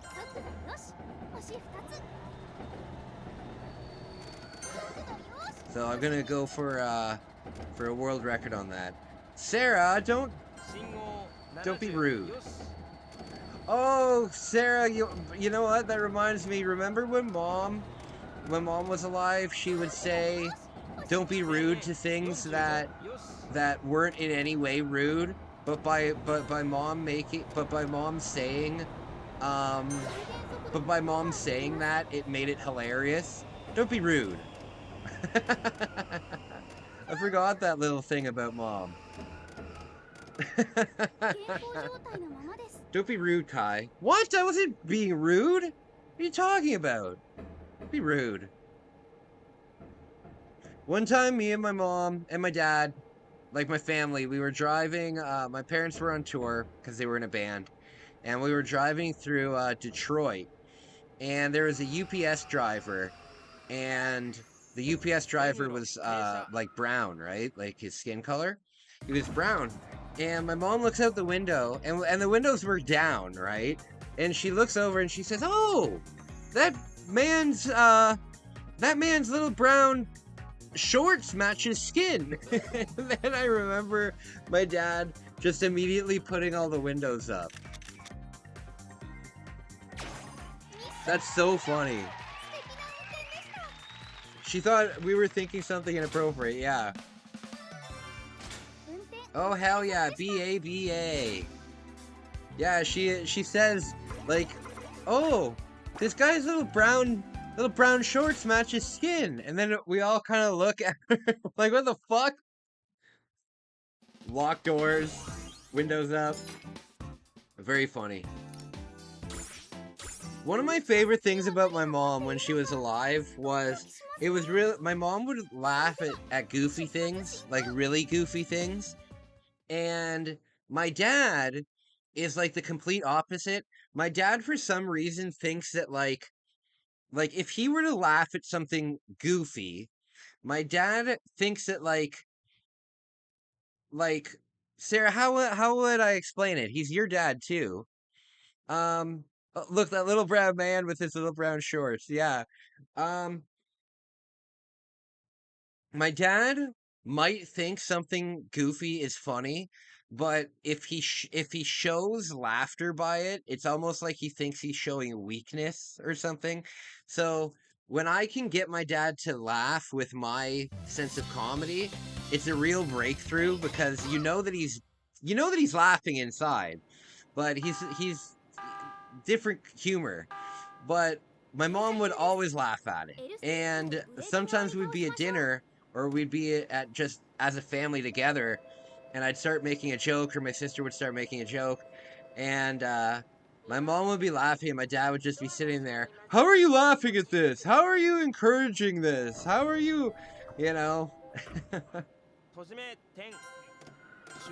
But we had some silly things that I can't repeat on the internet, but very funny nonetheless.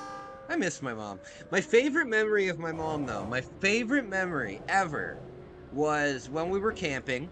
When me and my sister were like older, we tried our best to go on at least one camping trip with my mom per year. Because my mom was a lot of fun, right? My mom would just sit there and drink her wine and just enjoy, like, whatever we were doing, like, she'd be down for, like, you know, she was awesome. And, oh shit. And, we try to go camping every year, and there was this one year where we were at this specific camp spot. It was a camp spot that we requested, like, every year, and, basically, it was at the very end of a hill, and in order to get to the campground's, bathroom, you had to, like, walk down this hill. So anybody who had to go to the bathroom would walk by our campsite, right? So it was so close that during the day you could see into the campsite. Yeah, but at nighttime it was just dark enough that you could hear everything that was going on at the campsite, but you couldn't see it. You know, you could hear it, but you couldn't see it. And what me and my mom would do is, I've talked about how I've done voice acting, or I would like to do voice acting. I have a bunch of characters, right? And one of my characters is like this lovable giant black guy named Jabari. And I made up this thing where he was like a real mama's boy, and his mom didn't care about the bad things that he did, and she always rewarded him with ice cream. So whenever somebody would walk by, I would say like, "Mama, I just filled the tent with urine. Am I in trouble?" And then my mom would say, "Oh, no, Jabari, you're not in trouble at all. You're not in trouble at all." And I would say, "Oh, thank you. Can I have some ice cream, please?" And she'd be like, okay, no problem. And it was so goddamn funny. And there was even this one time where a guy was walking down with his son, and his son was like maybe like 10 years old. And I said the ice cream thing, and I said like, Mama, I just left a turd in the tent. Am I in trouble? And she said, oh, no, that's not a problem at all. You know, can I have an ice cream? And then when I said, can I have an ice cream, the little kid said to his dad, can we get an ice cream? And then I remember the dad saying, oh, God, no. But that was 100% my favorite memory with my mom. Oh, no, I gotta go down. Shit. There we go. Yeah, it was just so funny. And because it was completely dark, there was like complete anonymity. Damn it, Kai. Anonymity. I think that's the word. Yeah, so basically the people didn't know what we looked like. So they could only like piece together what they know of from their weird encounter. And I can definitely imagine, oh no, I can definitely imagine them going back to their campsite and being like, you won't believe what we just heard. My dad's really uptight sometimes, and one day we went to a fancy restaurant. My mom finished her meal and started licking her plate and grabbed it and said, what are you doing? I would also grab it and say, what are you doing? You don't lick a plate in public at a restaurant, at a fancy restaurant. Oh, Lord. What you're supposed to do, everybody knows this, you're supposed to get a napkin, wipe the soup up, right? Or the sauce up from the plate, and then you're supposed to eat the napkin. You're not supposed to lick the plate. God, everybody knows that.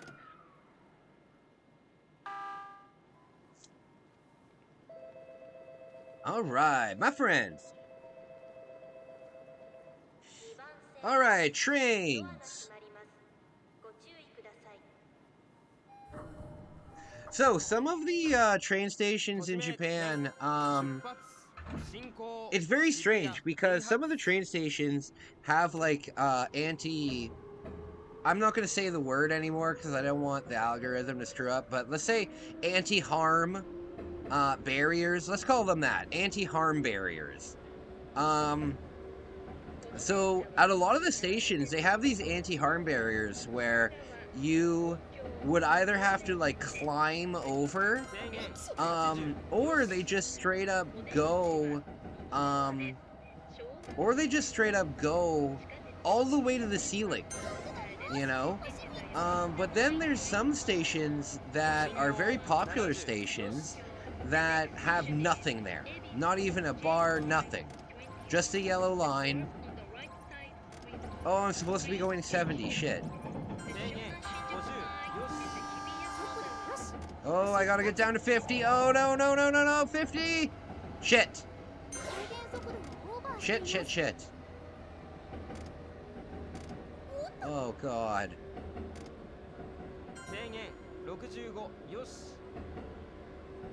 Okay. 65. Okay. Licking the plate in a restaurant is unhinged and hilarious. My sister just paid to do it, sees my dad reaction. Yeah, I mean, if you're at home and you want to lick your plate, go to fucking town. Let's hit the emergency brake for the first time.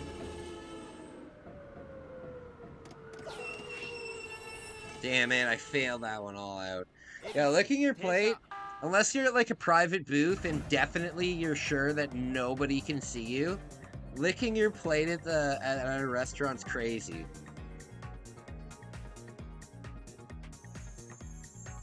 You know what else is fucking crazy though? People that, god damn it. I had to stop Megumi from doing it because it drove me nuts. People that order a soup, right? They order a soup at a restaurant and the soup is finished, right? But there's still like a tiny bit of soup like on the sides of the bowl. So they'll sit there for like fucking 45 minutes, like scraping the sides of the bowl just to get like half of a fucking tiddlywink stop it. Stop. It's fucking so annoying. Oh, why is this locked? Oh, I need 180 for this, and I only have 115. Shit.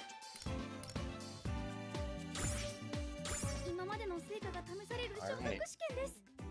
Yeah, it's like either stop scraping your damn bowl, or order some more soup. If the goddamn soup is so important, just order more of it. It's like $2. You're allowed one scrape. Waffle, you're allowed one good scrape. When you're done, you're allowed one good scrape to clean it up, and that's it. But people, until you take the bowl away from these people, they will continue to scrape. You could give these people a fucking clean bowl, and they would be sitting there scraping. Big scrape.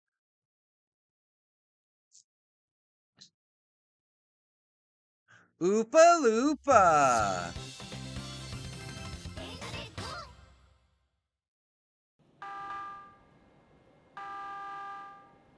A penny saved is a penny earned. So, guys, I'm coming up with a logo for my channel, and I've always loved the squids, but I'm thinking about putting a kawaii, making a kawaii, I'm thinking about making a kawaii oxalotl my logo. The other logo idea that I have is basically like me, like a chibi version of me, except I'm wearing like one of those full face squid masks. Okay, here we go. I've already screwed up. Already screwed up.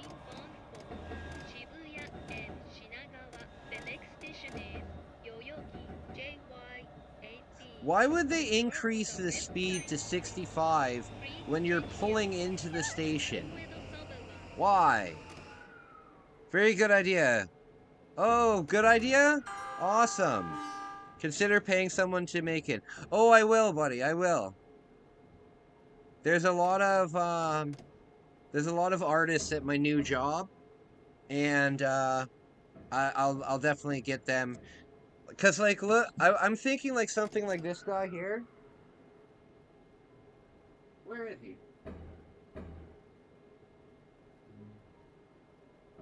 What? Where is he? I don't know where my other oxalotl is. I don't know where my... Oh no!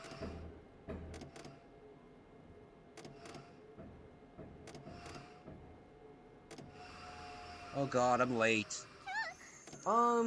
You guys have seen my little light up oxalotl. Usually though it's... Yeah, I don't know where it is, but I want something based off of that. Where is it? I'm so confused. I also have this guy. You see this guy in front of every store, in front of every convenience store in Japan, and this is where my outro music comes from.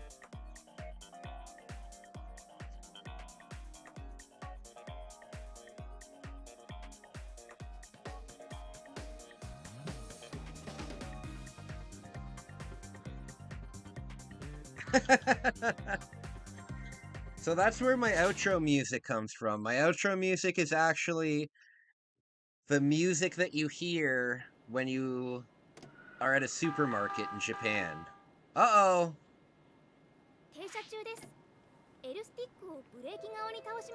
It's a shame that you can't just take off from the train while these people are getting on. I don't know why the microphone doesn't pick it up. But it's just the outro music of my channel.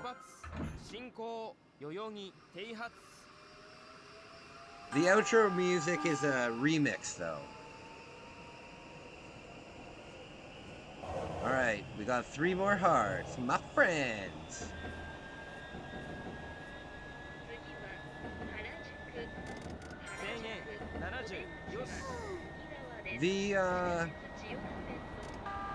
Oh no, I missed it. Shit. There we go. Oh, light off. Oh, see, there's a man on the tracks. Oh, it's just a safety man.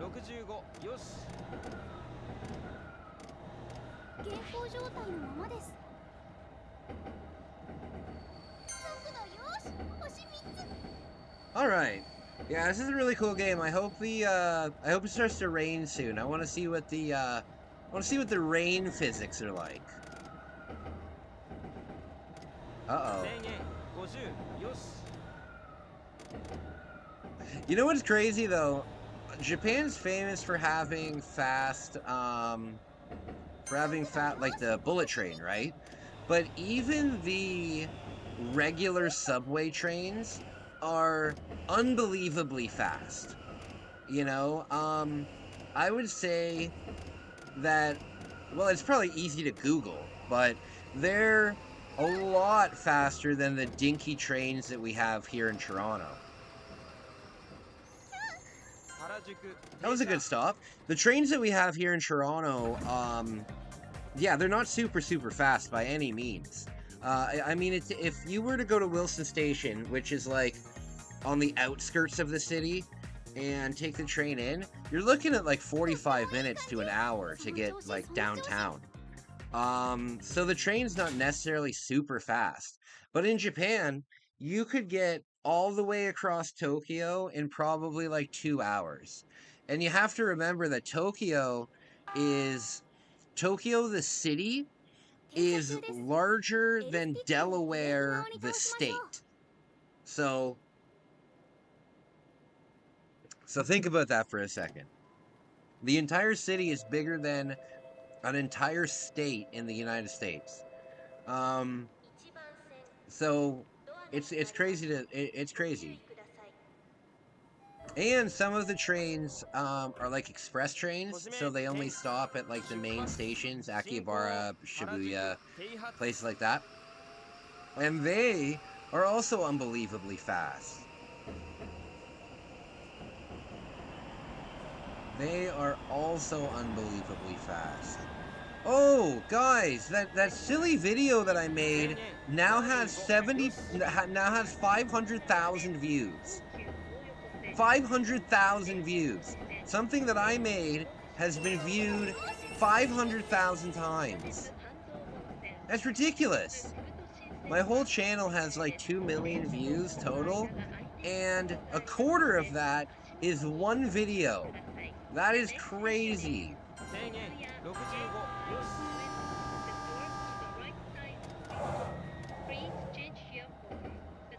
Damn. Sarah, I don't know if you're still here, but are you still in love with Thomas Hanks?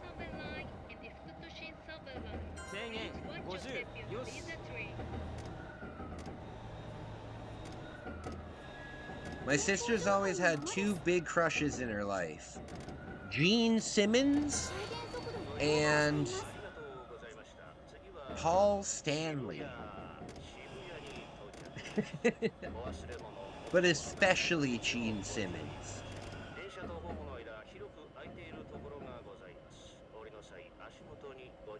Alright. My friends. You know what, though? There was this one time, talk about not understanding things and not being confident. Bex, if you're still... Yes, very much so. Bex, if you're still here, One thing that I would say is I made so many mistakes. When I went to Tokyo, I know you're going to Japan alone, and the first time I went to Japan, or even the second time I was making mistakes, just be confident in yourself. It's the tongue that gets me, for sure. Just be confident in yourself, because there was this one time where it was the end of my trip in Osaka where I stayed in that garbage hotel. And, I just said, fuck it. I'm like, you know what? I can't stand this place. The bucket hair. It's definitely a wig. Gene Simmons' hair is definitely a wig. It's a bucket wig. Hell yeah.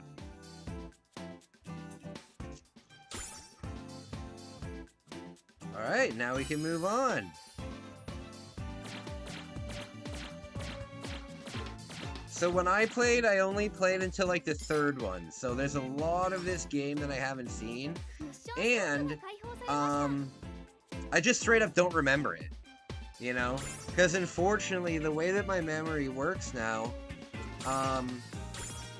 is after about 3 months, I completely forget things. The bucket hair.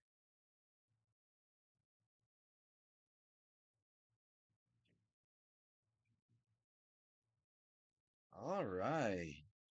That's a really cool train. That's a very cool train.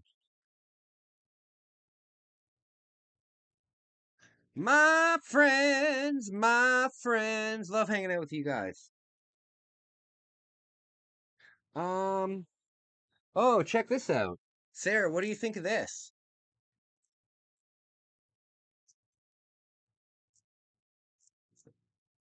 Opie. Opie. Okay, so this station right at the top, right at the very top, right in the middle, that's where I used to live. So my girlfriend's in a completely different country now, and I thought that she would be living like closer to me because of the way that the map is. It turns out that she's an extra 3,500 kilometers away from me. They give that to Japanese men in a nose trope. It's true. They sit there and they're just, oh.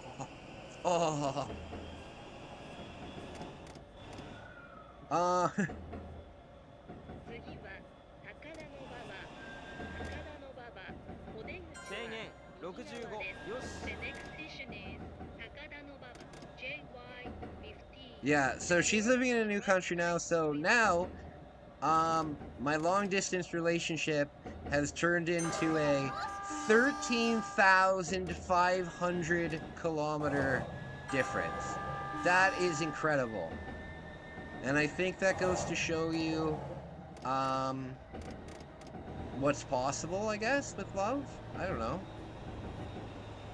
It's pretty fantastic. It's pretty fantastic. Just sucks though. I want to go visit her for Christmas. Actually, she might be here at Christmas. Yeah, you know what? She might be here at Christmas. So, that would be very cool.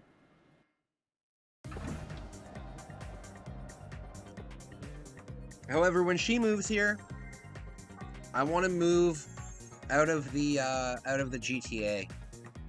I want to move to maybe like Moncton. Yeah, that seems like a place for me, Moncton. All right. I'll be right back. I'm just gonna take a break for a second to look up apartments in Moncton. I'll be right back. Come on, Mario. Come on, Mario, jump! Don't give up.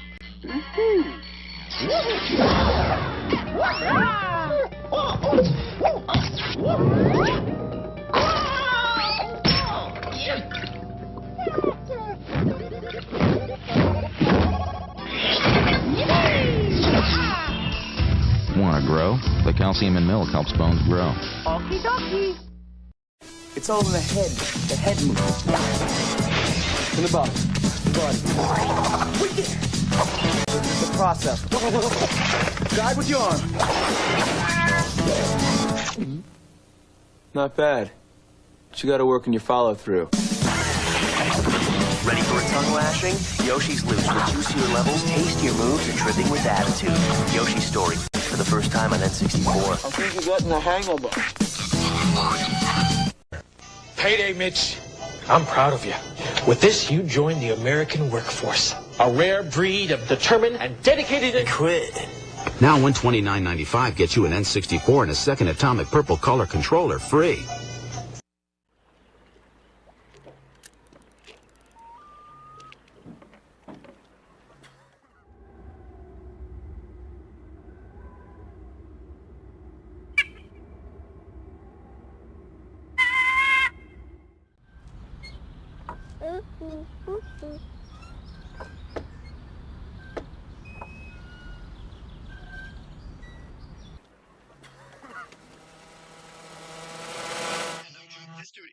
All right,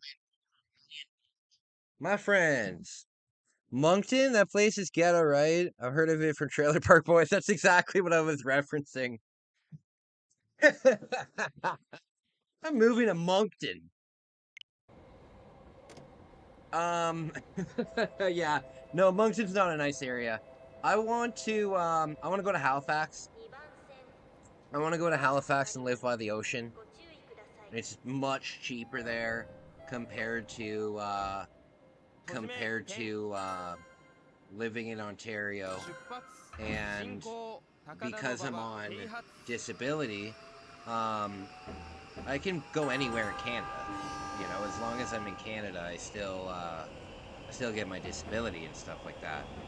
Yeah, it's not nice weather out, so I can really go wherever. And I'd really like to be like near the ocean. And I've seen a lot of really beautiful pictures of Halifax. I think I'll probably take a trip there first. You know, I think it would probably be pretty silly to just pick up everything and go there. So I would probably go on like a 5-day trip there. But yeah, I need to move somewhere where it's cheaper. You know, one thing that is nice about having a Japanese girlfriend is, Japanese people are accustomed to like living in small places. You know what I mean? Like when Megumi came and saw my apartment here, which is an average apartment, right? She thought it was huge. She thought it was huge. And so, and if you guys saw any of the tours of my apartment when I was in Japan, it was no bigger than a large hotel room. You know what I mean? So what's nice about that is Megumi doesn't have this mentality of having to have like a big apartment. So if we live in a smaller place, it's not a big deal. So for example, Megumi would think that like a bachelor size apartment where you have, you know, your kitchen in the corner and everything's kind of in one room, she would think that that is like a nice apartment, right? If we had a bedroom and a living room, then she would think she's in like heaven. You know what I mean? So what we can afford here in Canada, I don't think Megumi understands how expensive Canada is. Like in Japan, for example, in Japan, it would be how do I put this? You were saying something about being confident in your actions. Oh, yeah. So, be confident in your actions when you're traveling. So, if you think that that's the bus that you need to get onto it, you know? I have this story when I was escaping from Osaka from that terrible room that I stayed in. I took the hold on. What you're saying is you wanted to deceive your girlfriend into being satisfied with less of it than an ideal living. No. I'm not saying that by any means. I'm not saying that by any means. I'm saying that... No. I'm not saying that. I would love to give Megumi the world. I would love to give Megumi the world. I'm just saying that, that having a huge apartment is not a huge priority. It's nice to be with somebody who is used to a small space, because that realistically is what we'll be able to afford, you know? And rather than deceiving somebody into a better living, it's more like it's nice that they have an understanding and they'll be comfortable in that situation. It's not about anything about deception or anything. It's more about they'll be comfortable. You know what I mean? If you lived in a place where you were used to having, you know, a big house and all that kind of stuff, it would be tough to downsize, but there's not much downsizing. I was kidding. I know, but there is some truth in it. Oh my god, park! There. Watch this stop. It'll stop, it'll go a little bit further, a little bit further, a little bit further.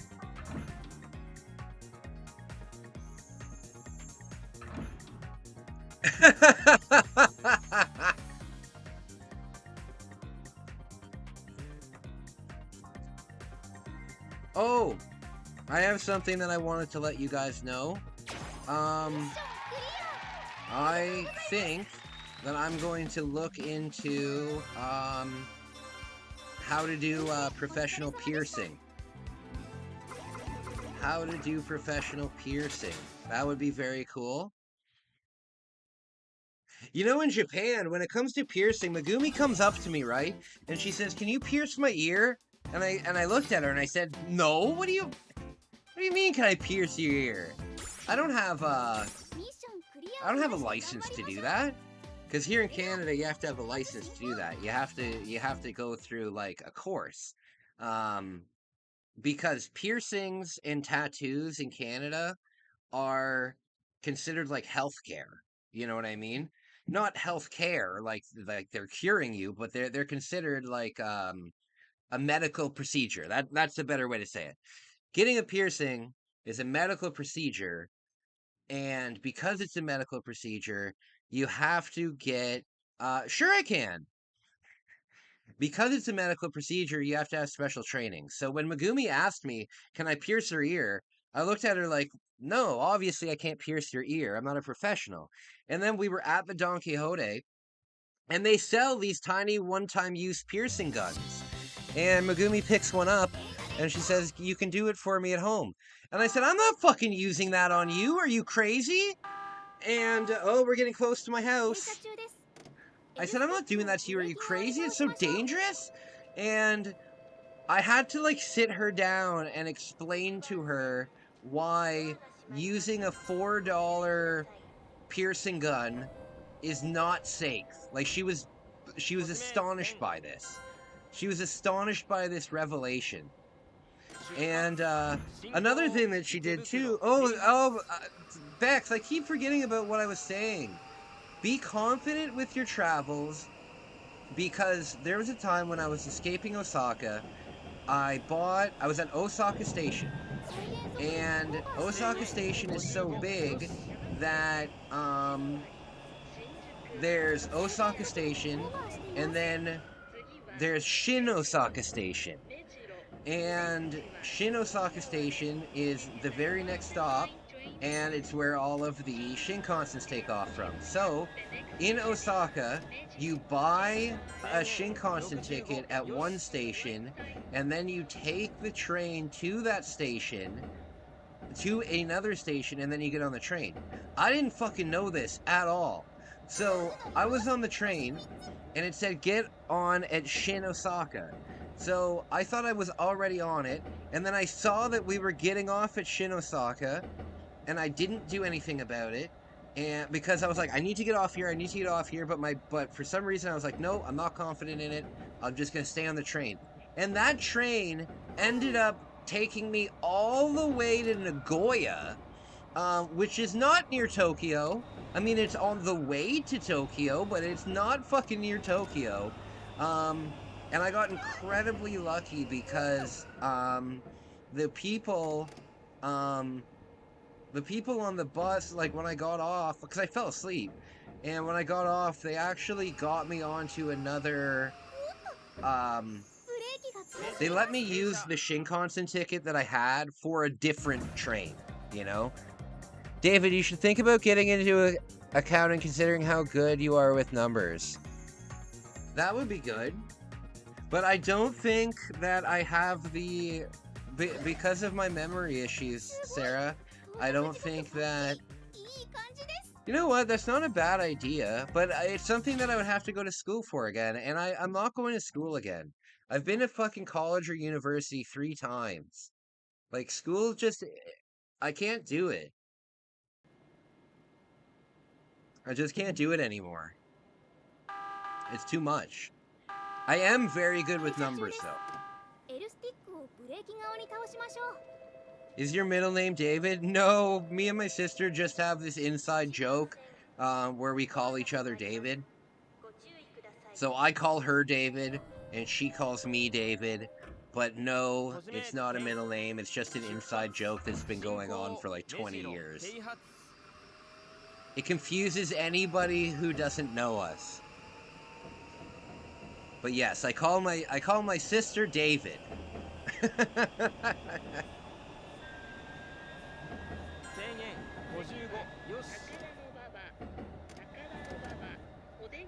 With your math degree, you can probably take a course for certified instead of going again.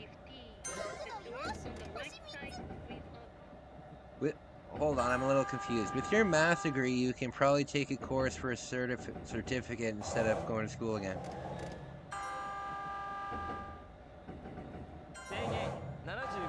I don't know what you mean by that.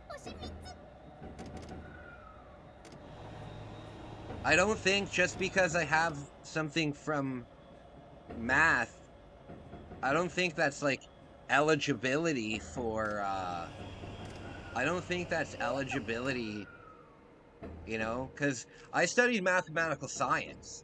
I don't think that because I have a thing for mathematical science, that would have anything to do with accounting. I mean, it might, but I don't know.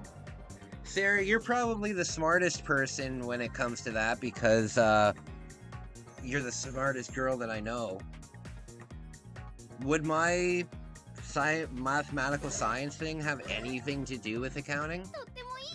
I wouldn't want to do accounting though, because then I'd be stuck at a desk doing numbers like all day.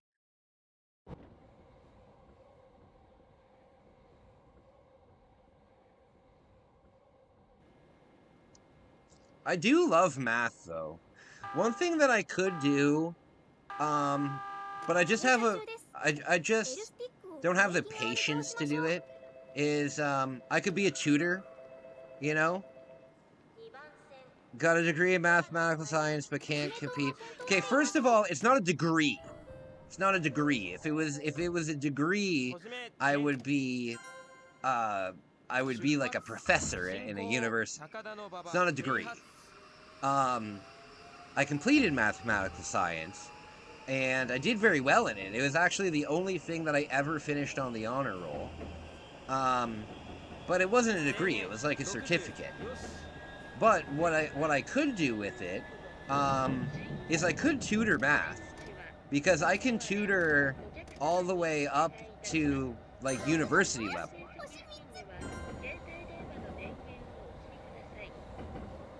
Well, the credits for the courses you took in math would benefit the... Oh, that's true. That's true. Maybe there's certain things I wouldn't have to do or something like that. Oh, my light is off, damn it.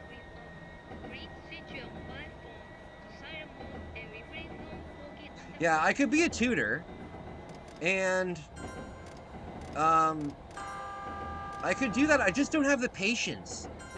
You know, I used to teach drums, and I thought I would be a really good drum teacher because I was a really good drummer. I thought, well, if I'm a good drummer, why wouldn't I be a good drum teacher? And oh my God, the patience that you have to put up with.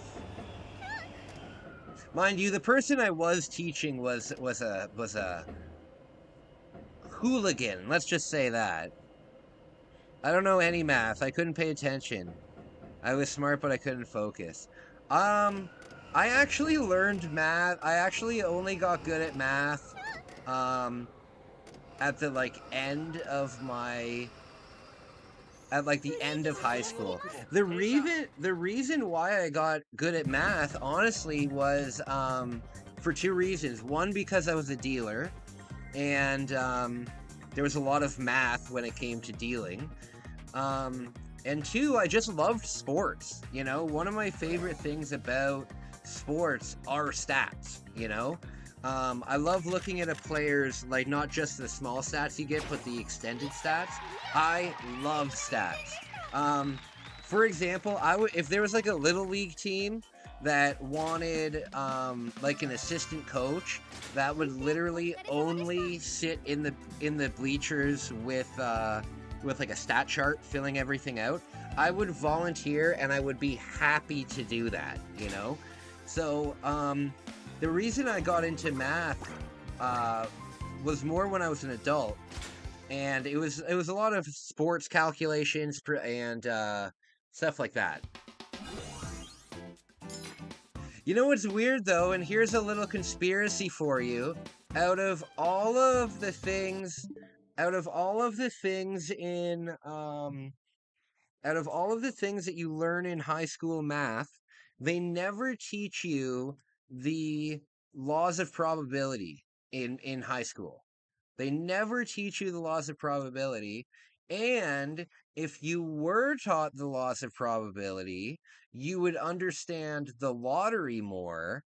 And there's a little conspiracy for you. Do you think they don't teach you laws of probability in high school simply because they want you to buy lottery tickets? Is that a conspiracy, or am I looking too far into it? However, laws of probability is a very important thing that you should learn. It's probably one of the first mathematical things that you should learn.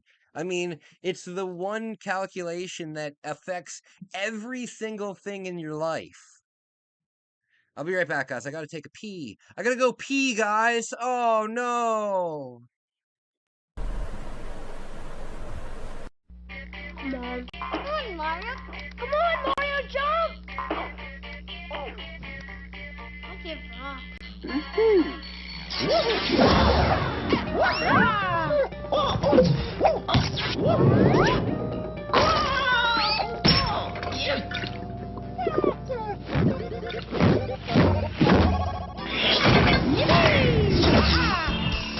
Want to grow? The calcium in milk helps bones grow. Okie dokie. It's all in the head. The head moves. In the body. Wicked! It's a process. Guide with your arm. Not bad. But you gotta work on your follow-through. Ready for a tongue lashing? Yoshi's Loose with juicier levels, tastier moves, and tripping with attitude. Yoshi's Story, for the first time on N64. I think you're getting the hang of it. Payday, Mitch. I'm proud of you. With this, you join the American workforce. A rare breed of determined and dedicated... Quit. Now $129.95 gets you an N64 and a second atomic purple color controller free.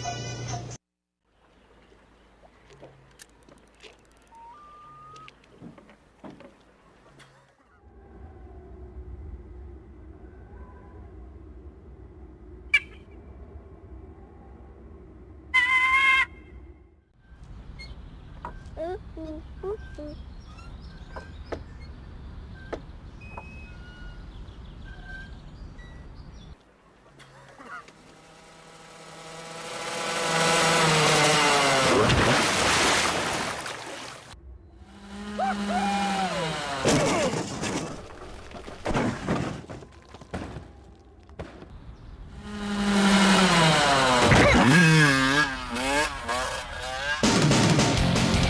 Bike 64. Get serious air.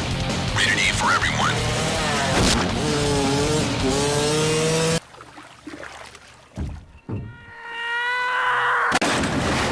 The Rock can't believe this little Rudy Pucciabroni has stolen all The Rock's signature moves. He walks like The Rock. He talks like The Rock. He's got the rock bottom, the people's elbow, the people's eyebrow. That's gimmick infringement. That ain't right. He's even got the millions and the millions of The Rock's fans playing this video game. Yo, Rock, know your role and shut your mouth. Over 50 WWF superstars, all their signature moves and taunts. WrestleMania 2000. The Rock is going to take that little green bag, all those little video games, and stick them straight up your candy ass. To win at galactic warfare takes risk, determination, and most of all, the strategic mind of a brilliant military genius. I lose again! StarCraft, all-out war on N64. Loser! Rated T. Engine? Check. Fuel? Check. Tires? Check. Helmet? Helmet? Check. Okay, aerodynamic he's not, but he sure can make some tracks. Mickey Speedway USA. 16 magical tracks, 4-player action. Mickey, Donald, and the whole Disney crew. Goofy? Check. Rated E for everyone.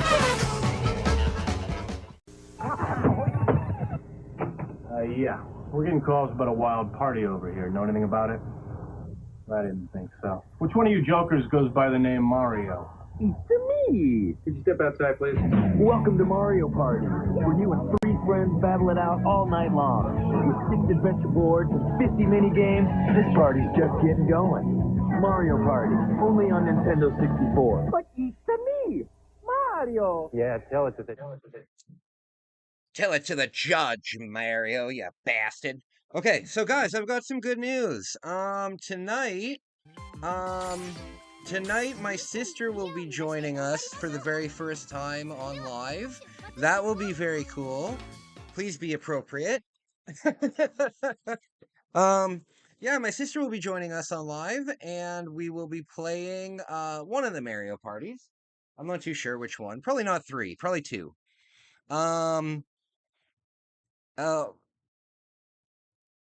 Oh, hold on. I'm gonna sort of try to go semi-pro in football. Either this kind or maybe that kind. Sports seems like an easy job, and I'm 6 feet and strong, so why wouldn't I? Hey, man. Good for you. Good for you. I have something.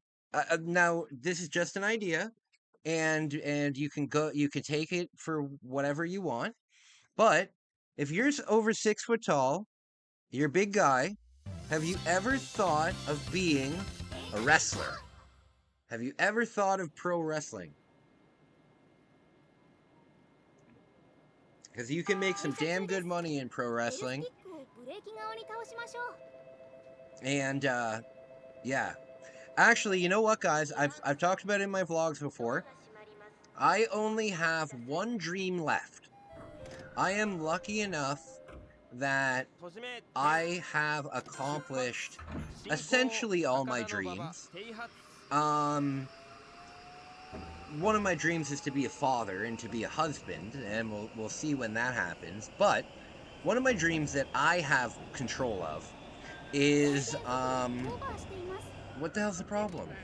One of the dreams that I have control of is I want to wrestle at least one competitive wrestling match. It doesn't need to be like in the WWE or AEW. It doesn't need to be anything like that, but it does need to be a professional match in which there is a crowd, you know, like a paying crowd, you know. I don't care if it's in a school gym, I don't care where it is. But my dream is to wrestle. I don't care if I win or lose. My dream is to wrestle one competitive match. And there is a school in Alberta, and I've been in talks with the owner there for about 8 months now. And if I wanted to go to Alberta and train at the school and live in like they offer like if you sign up for the course, it offers like a place to stay kind of thing. Um, so for the training, and remember, when it comes to wrestling, just like boxing and stuff, you need to have like a license, right? Um, so if like a wrestling show came to my town, I couldn't approach them right now and say, "Put me in a match," right? Because I don't, I haven't been trained, right? Oh, that's a good stop. That's a good stop. I haven't been trained, but they will give you that. So doing the training for 3 months and living there would cost me 5 grand, right? 5 grand, realistically, is not that much. In the big scale of things. When you're including that, because you got to remember, rent is also included, right? So if you're living in Alberta, you're probably paying $1,100 a month for rent anyway. So you add that up, there's 3,300. So then you're only paying like 18. Either way, if my whole world comes crashing down, right? If Megumi calls me one day and breaks up with me, if my job lets me go, if if my YouTube channel gets deleted, if my whole world comes crashing down kind of thing, I will drop what I'm doing and go and train and learn how to be a professional wrestler. Or whenever I'm at a point in life where I can just do that, you know? But yes, that's a dream of mine. I want to, and the thing is, I don't want to be a professional wrestler. Like, I don't want to make it a career. Maybe like a maybe like a three match, um, series with somebody.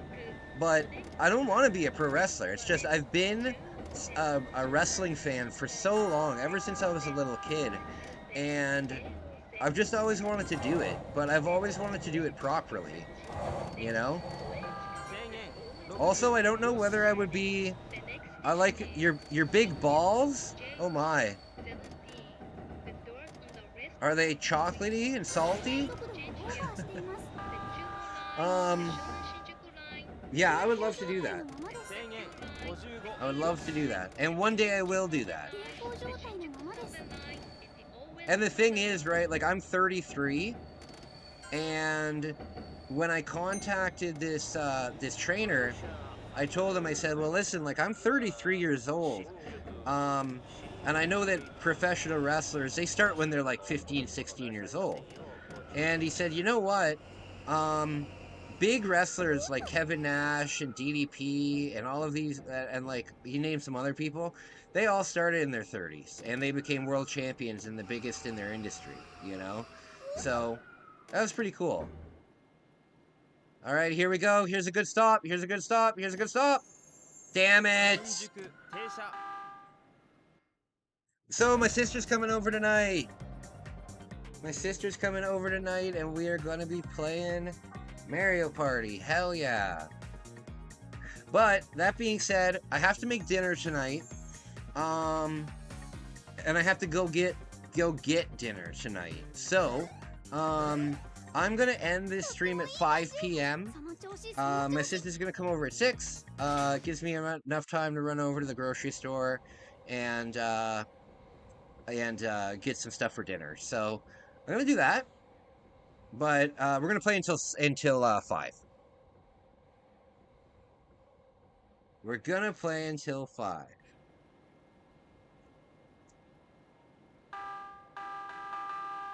Okay.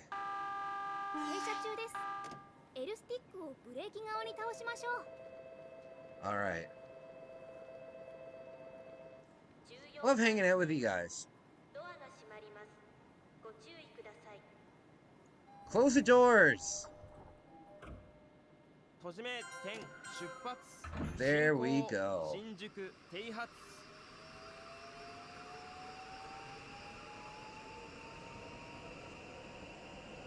Okay. It'll be nice to hang out with my sister. She's quite the character. I think you guys will like her. I think you guys will like her. Right, 75. I go to the pet store every day and look at oxalotls. Those little bastards are expensive, though. Like, in order... Oh, see, somebody was gonna jump on. I got him. It's hard to catch, but you can catch it. Okay. Here we go. Here's a good time. Here's a good time. Hell yeah! Hell yeah! The time is the most important. The little decimals that you have with the other stuff, not so important.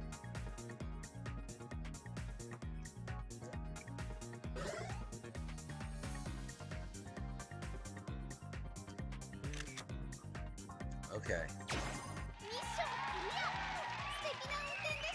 Awesome. How did I do? BSCB? I got an S? Hell yeah.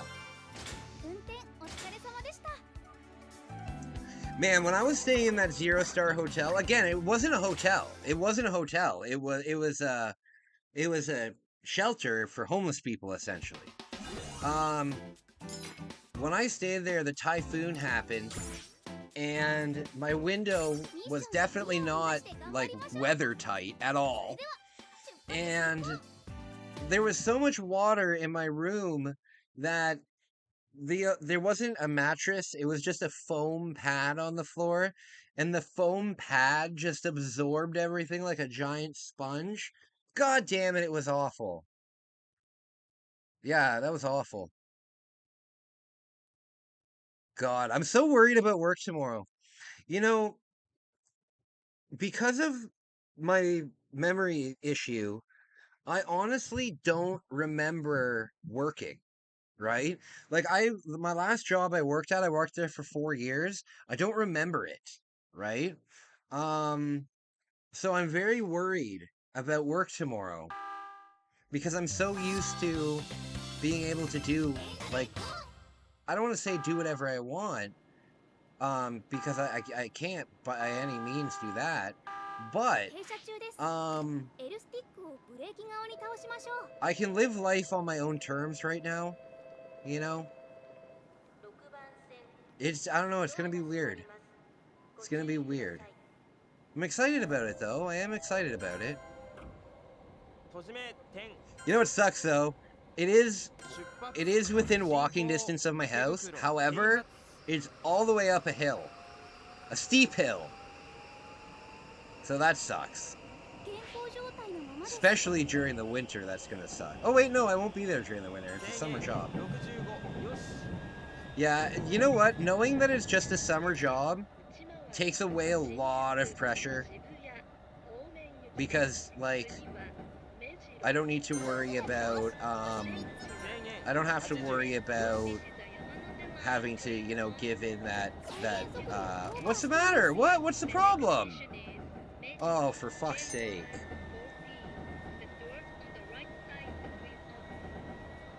Okay, so this is right near where I used to live. I recognize this 100%. I recognize this area 100%. We're coming up on where I used to live. Oh, shit.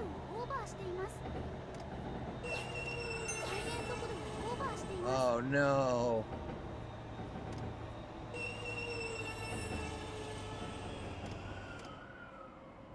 Oh, no.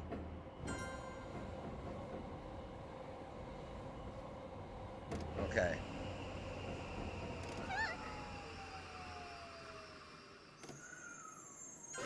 There we go. That was a big fail, though.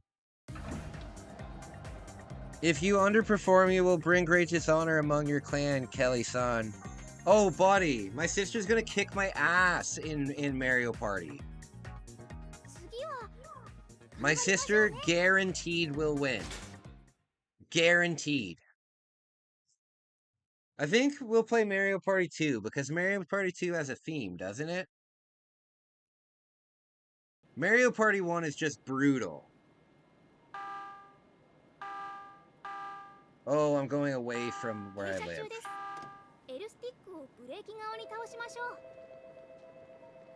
Alright, I'm making some delicious barbecue tonight.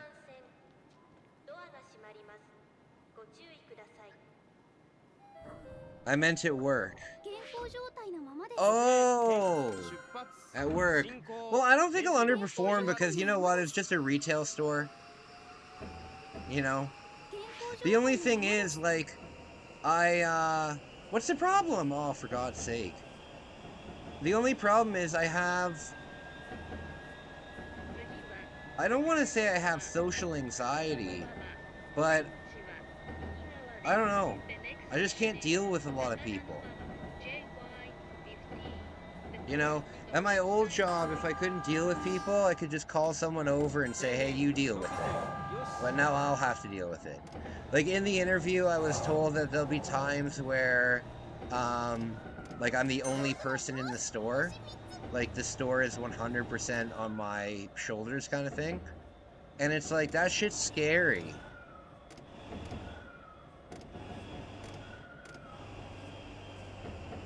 Like, being in charge of a store and being completely alone, that shit is hard to do. I've done it before, and it's hard as hell. Because it's super easy when there's only one customer in the store. Or two. But the moment you get, like, a rush of customers in, they know that they can steal. Because there's only one fucking employee there. But we'll see. I'm excited. Excited and nervous. You know what, though? I'm really excited because my girlfriend, as I said earlier,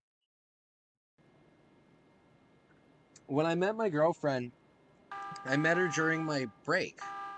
And I told her straight up, like, because you guys gotta remember, before me and Megumi started dating, I had to introduce myself, right? Why are you in Japan? Well, I'm here because I just broke up with my girlfriend and quit my job. Like, I almost forget that I did that, you know, and because of my memory problem. So, I literally the first time I went to Japan, I gained so much fucking confidence, and I came home, and right away I quit my job, and I broke up with the girl that I was seeing. Technically, we weren't 100% dating, but we were 100% seeing each other, and I cut things off with her, and I booked a ticket, and I came right back. You know, I forget that I did that. So ever since then, I've been on my own. I've been doing my own thing. But I don't know. We'll see. I'll see if I can adjust. I will see if I can adjust. It's just when I met Megumi, I introduced myself and I said, hey, look. She said, like, what do you do for work? Oh, I don't do for work. You know what I mean? And I told her, I said, listen, I promised my family that I would go back to work within 1 year. And I'm really proud of that too. Like, I quit my job June 1st, and I promised my family, listen, just don't criticize me for a year, and give me 1 year, and I promise after 1 year is done, I'll go right back to work. I quit my job on June 1st, and I got my new job on June 8th. So that's pretty damn close to, like, exactly a year. Oh no! Oh. Yeah, that is pretty close to exactly a year. That's pretty cool. That's pretty cool. But we'll see. We'll see. I am going to, I am going to, definitely continue to look, though. Because the thing is, I want to work in a field where, I want to work in a field that can translate over to Japan, you know? So something that I would like to get into, for example, is hospitality, not front of house service. but hospitality. You know, if I could live in a, if I could work in a hotel, you know, that would be great. Because there's so many hotels in Japan, and basically every hotel needs a concierge. And I think that I would be a great concierge, right? I think I'm very personal. And usually these Japanese hotels, they will hire somebody who speaks English, right? Um, yeah, yeah. So I would like to get, there's a fancy hotel here in my town. So I'm gonna pursue that. I'm also like kind of connected with the government here. That might sound so stupid. That might sound like I'm talking out of my ass. But I have connections in the government in our town, and I'm wondering if maybe they can get me a job working like for the town. The reason why I have connections like that is because when I was in college, the dean of our college went on to become one of the council members. So the dean is helped my sister get her job, and we're just close. So I have connections in the government there. And if I could get a government job, I might not make as much money, but I'll probably get really good benefits. I'll probably get... Oh, there's someone on the track!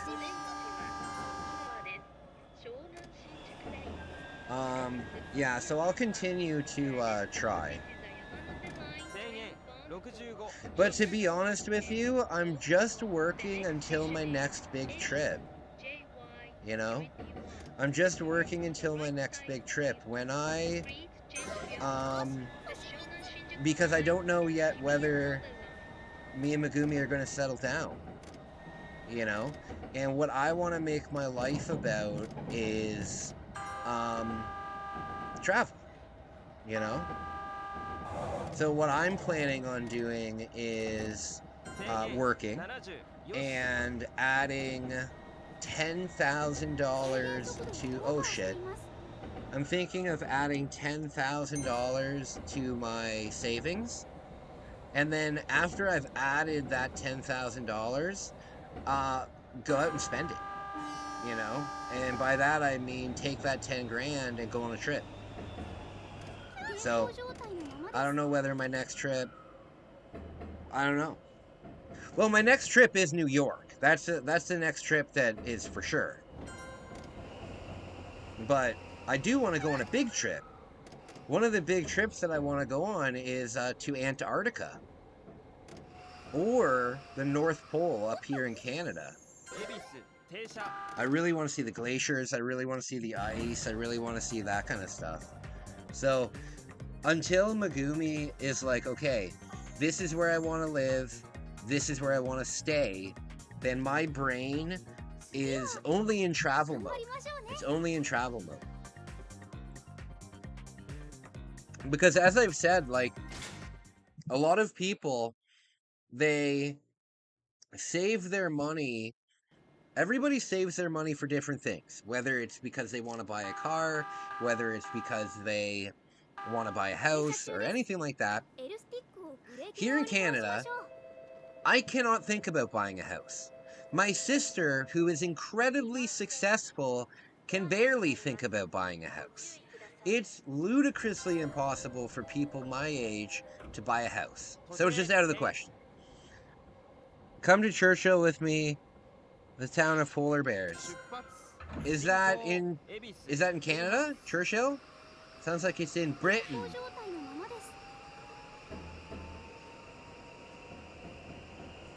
But yeah, I want to do that. I think the train trip would be a lot of fun. I think that would make a really fun video. And you got to remember, now that the channel's monetized, even though I'm not making like any money from it, technically it's monetized. I can write off my travel, which doesn't mean that I get everything back, but it means I get some of it back. You know?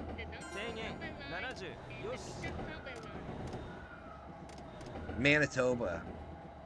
I would love to see polar bears. That would be incredible. That would be incredible.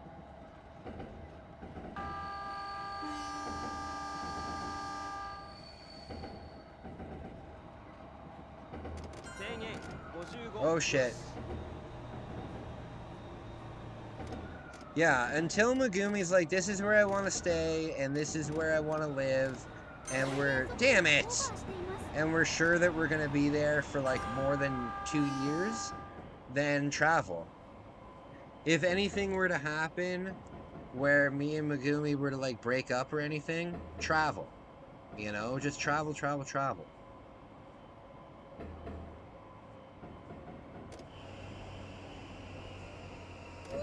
My buddy keeps telling me to go to Egypt, and I just don't know. I don't think so.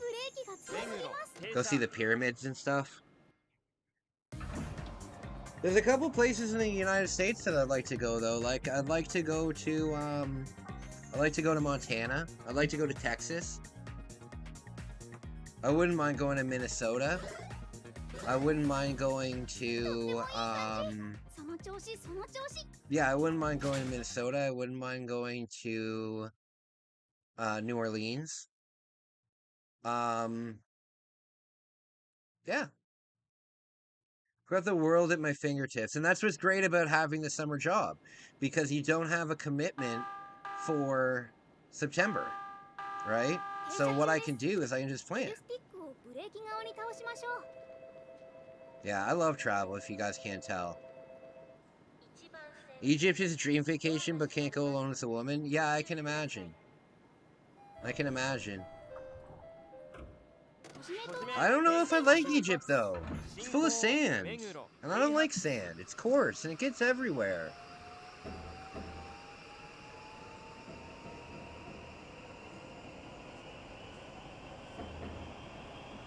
The problem is, I don't want to go, and this might sound really insulting, or maybe like entitled, but I don't want to go to like third world places. I don't want to spend my vacation being harassed by people trying to sell me things. You know, like, that can ruin, like, one time I was in Jamaica, right, and,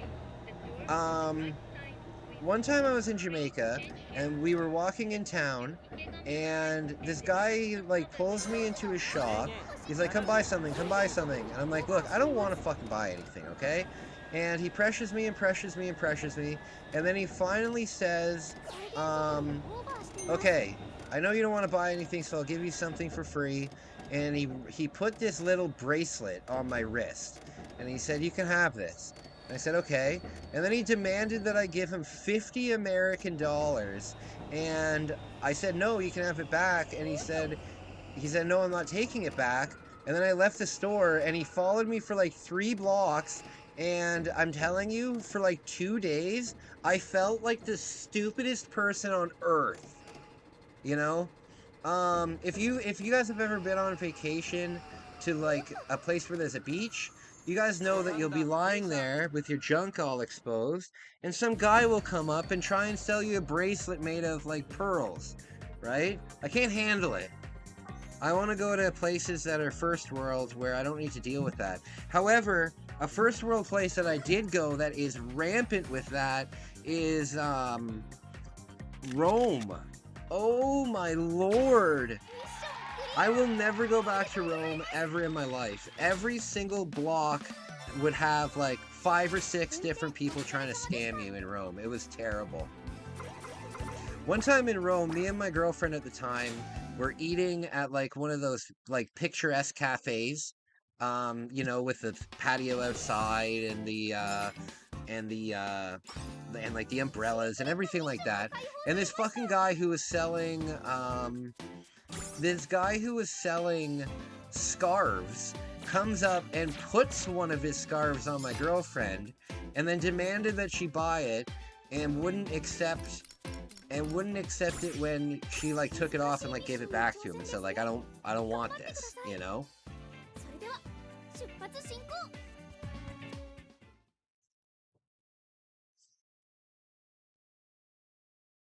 All right.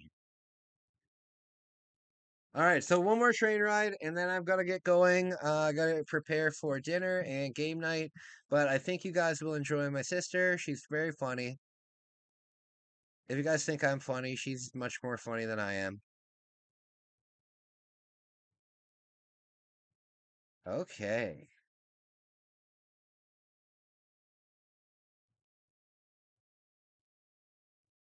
The loading time in this takes quite a while.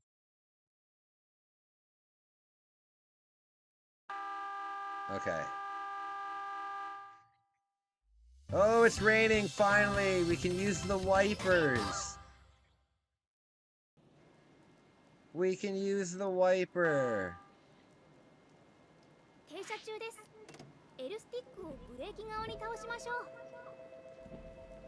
Hell yeah, look at those wiper physics! You know what's funny? This game is worth about $100. Like, this is an expensive game. Yeah, this is actually one of my most expensive games that I own. It's like worth like $97 on price charting. Alright, we're going up to 85.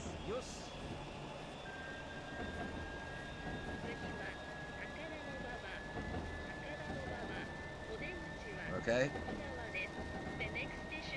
There we go. I got the wipers on, baby!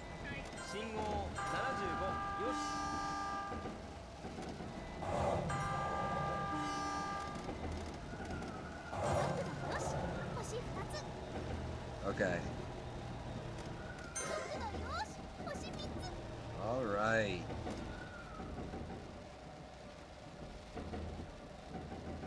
Okay, come on.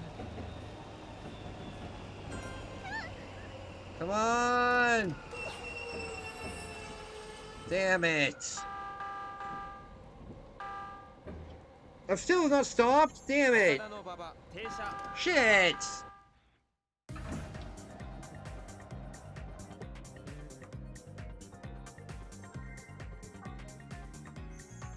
Look, the things don't even line up, do they? Oh, see, the doors don't even line up with the fucking thing. Shit! -10. That's terrible. I have no idea what any of this says. I wish I could read this. Yamamote.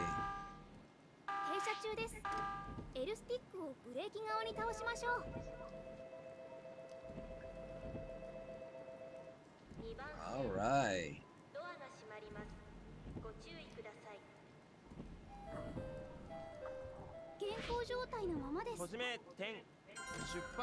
All right, here we go.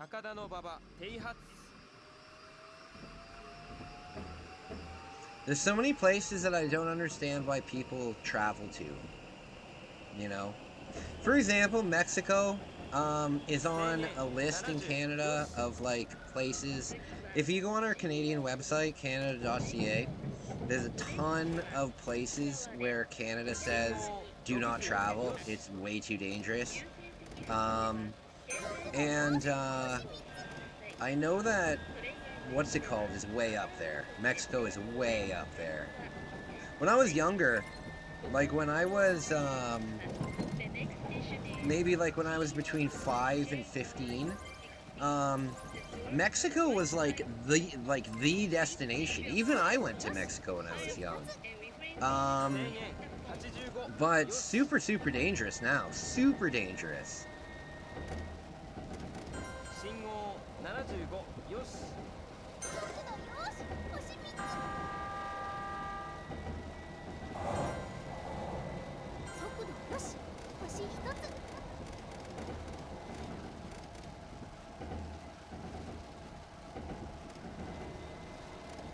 Okay.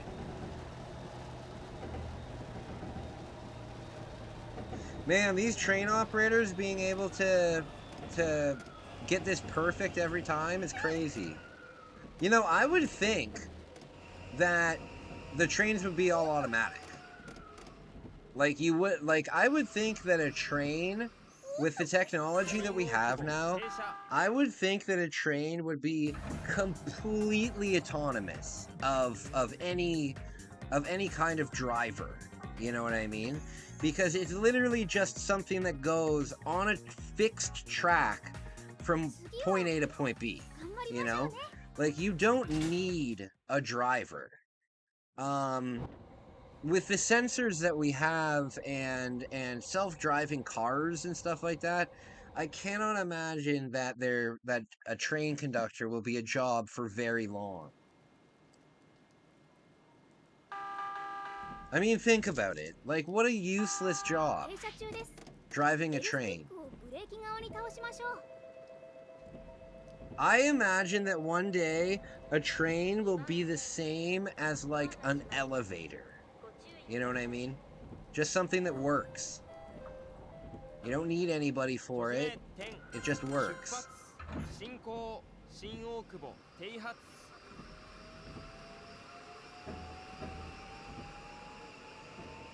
I love weather effects. What did you like about the game? I like the weather effects.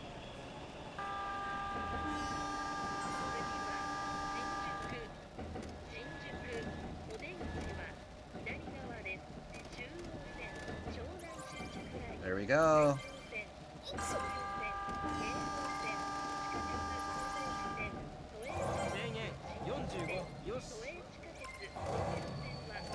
There we go. Okay. 45. I'm good at this. Oh no! For God's sake.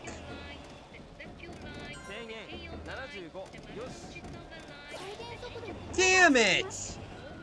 You know, if I had the train controller, this might be a little easier. Might be a little easier.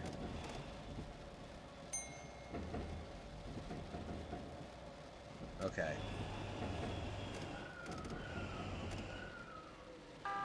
Don't jump! Don't jump, anyone. Oh, this guy was gonna jump.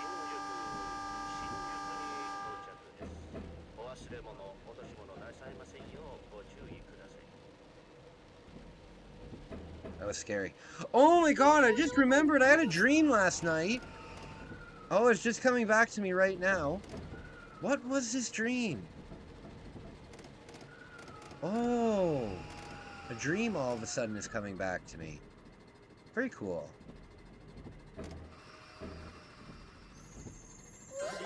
There, 1 second more and I would have gotten a big deduction.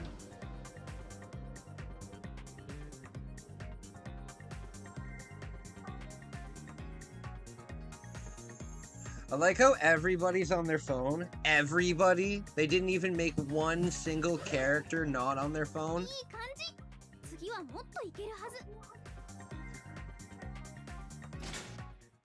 Some places still have an elevator concierge. Yeah, but that's different. That's not a guy operating the elevator. He's just welcoming you on the elevator. It's not like he's sitting there doing the pulling and stuff like that.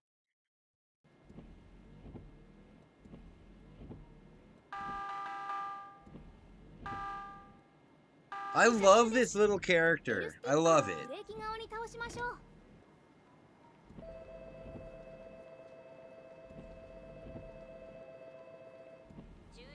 Okay.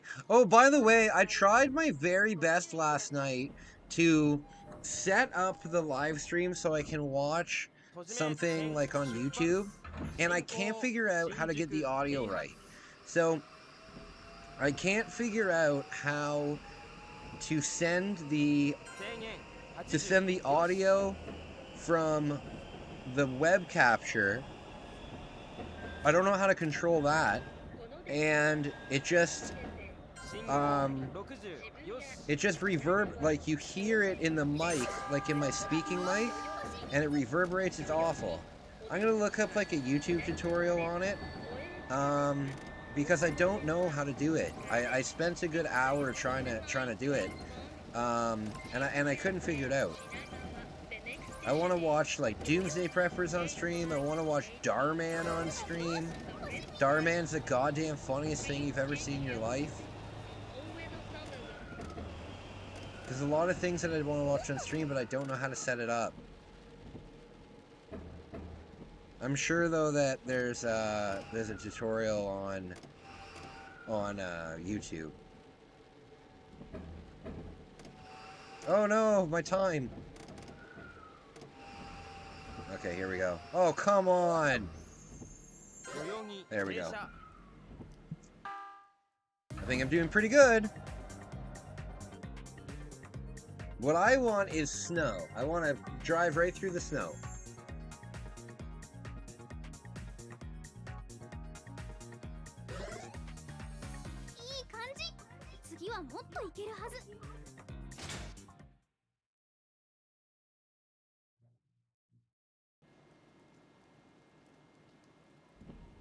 Okay, oh, you know what's nice about my sister coming over? I can show her this beautiful video game room that I made. Get on the train! Oh, nope, they don't like that.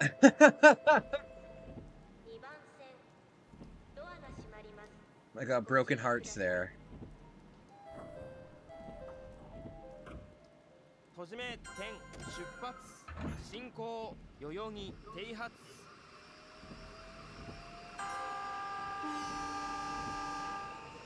There we go. My friends. I love hanging out with you guys.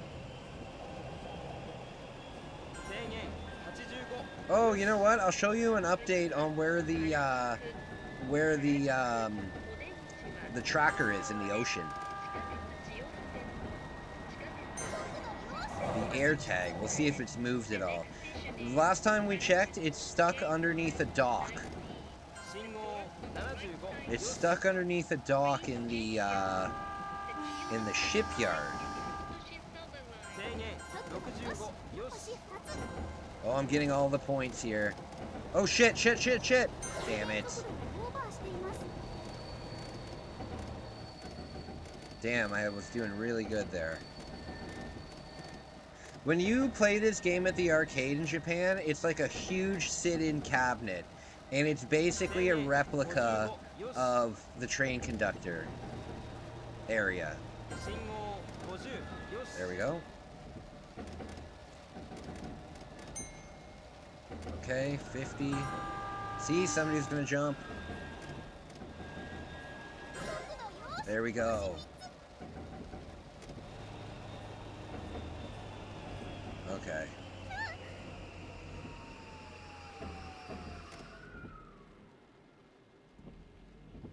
Here we are. Oh, I can't believe I got 0.5.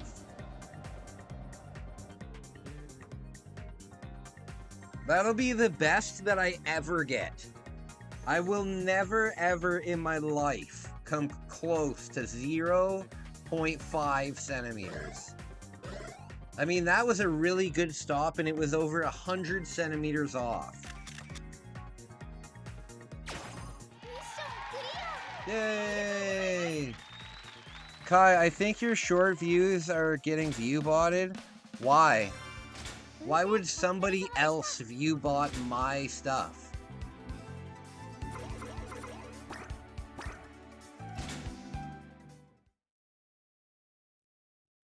I think it just got popular, man. I just think that whenever you make a YouTube video, you're always planting a seed. And, oh, there we go. Yeah, whenever you make a YouTube video, you're always planting a seed. And you're hoping that one day it just pops off. Just because one of my videos is going off doesn't mean it's being view-botted. Because your shorts are getting views, but no comments? Yeah, that's how shorts are. When was the last time you left a comment on a short? You know, you're just flipping through it. You're just flipping through it. When view-botters are view-botting videos... Yeah, but the thing is, Aiden, why would somebody else view-bot my stuff? That's what I'm saying. It's kind of like the whole... When I was young, we were told not to buy weed from strangers because maybe they laced it with other drugs. But why would they do that? They're just putting stuff in there for free. I don't see why somebody else would buy somebody else's channel, you know? Yeah, just because shorts don't have a lot of comments on them, it's not a big deal. Yeah, it's not a big deal.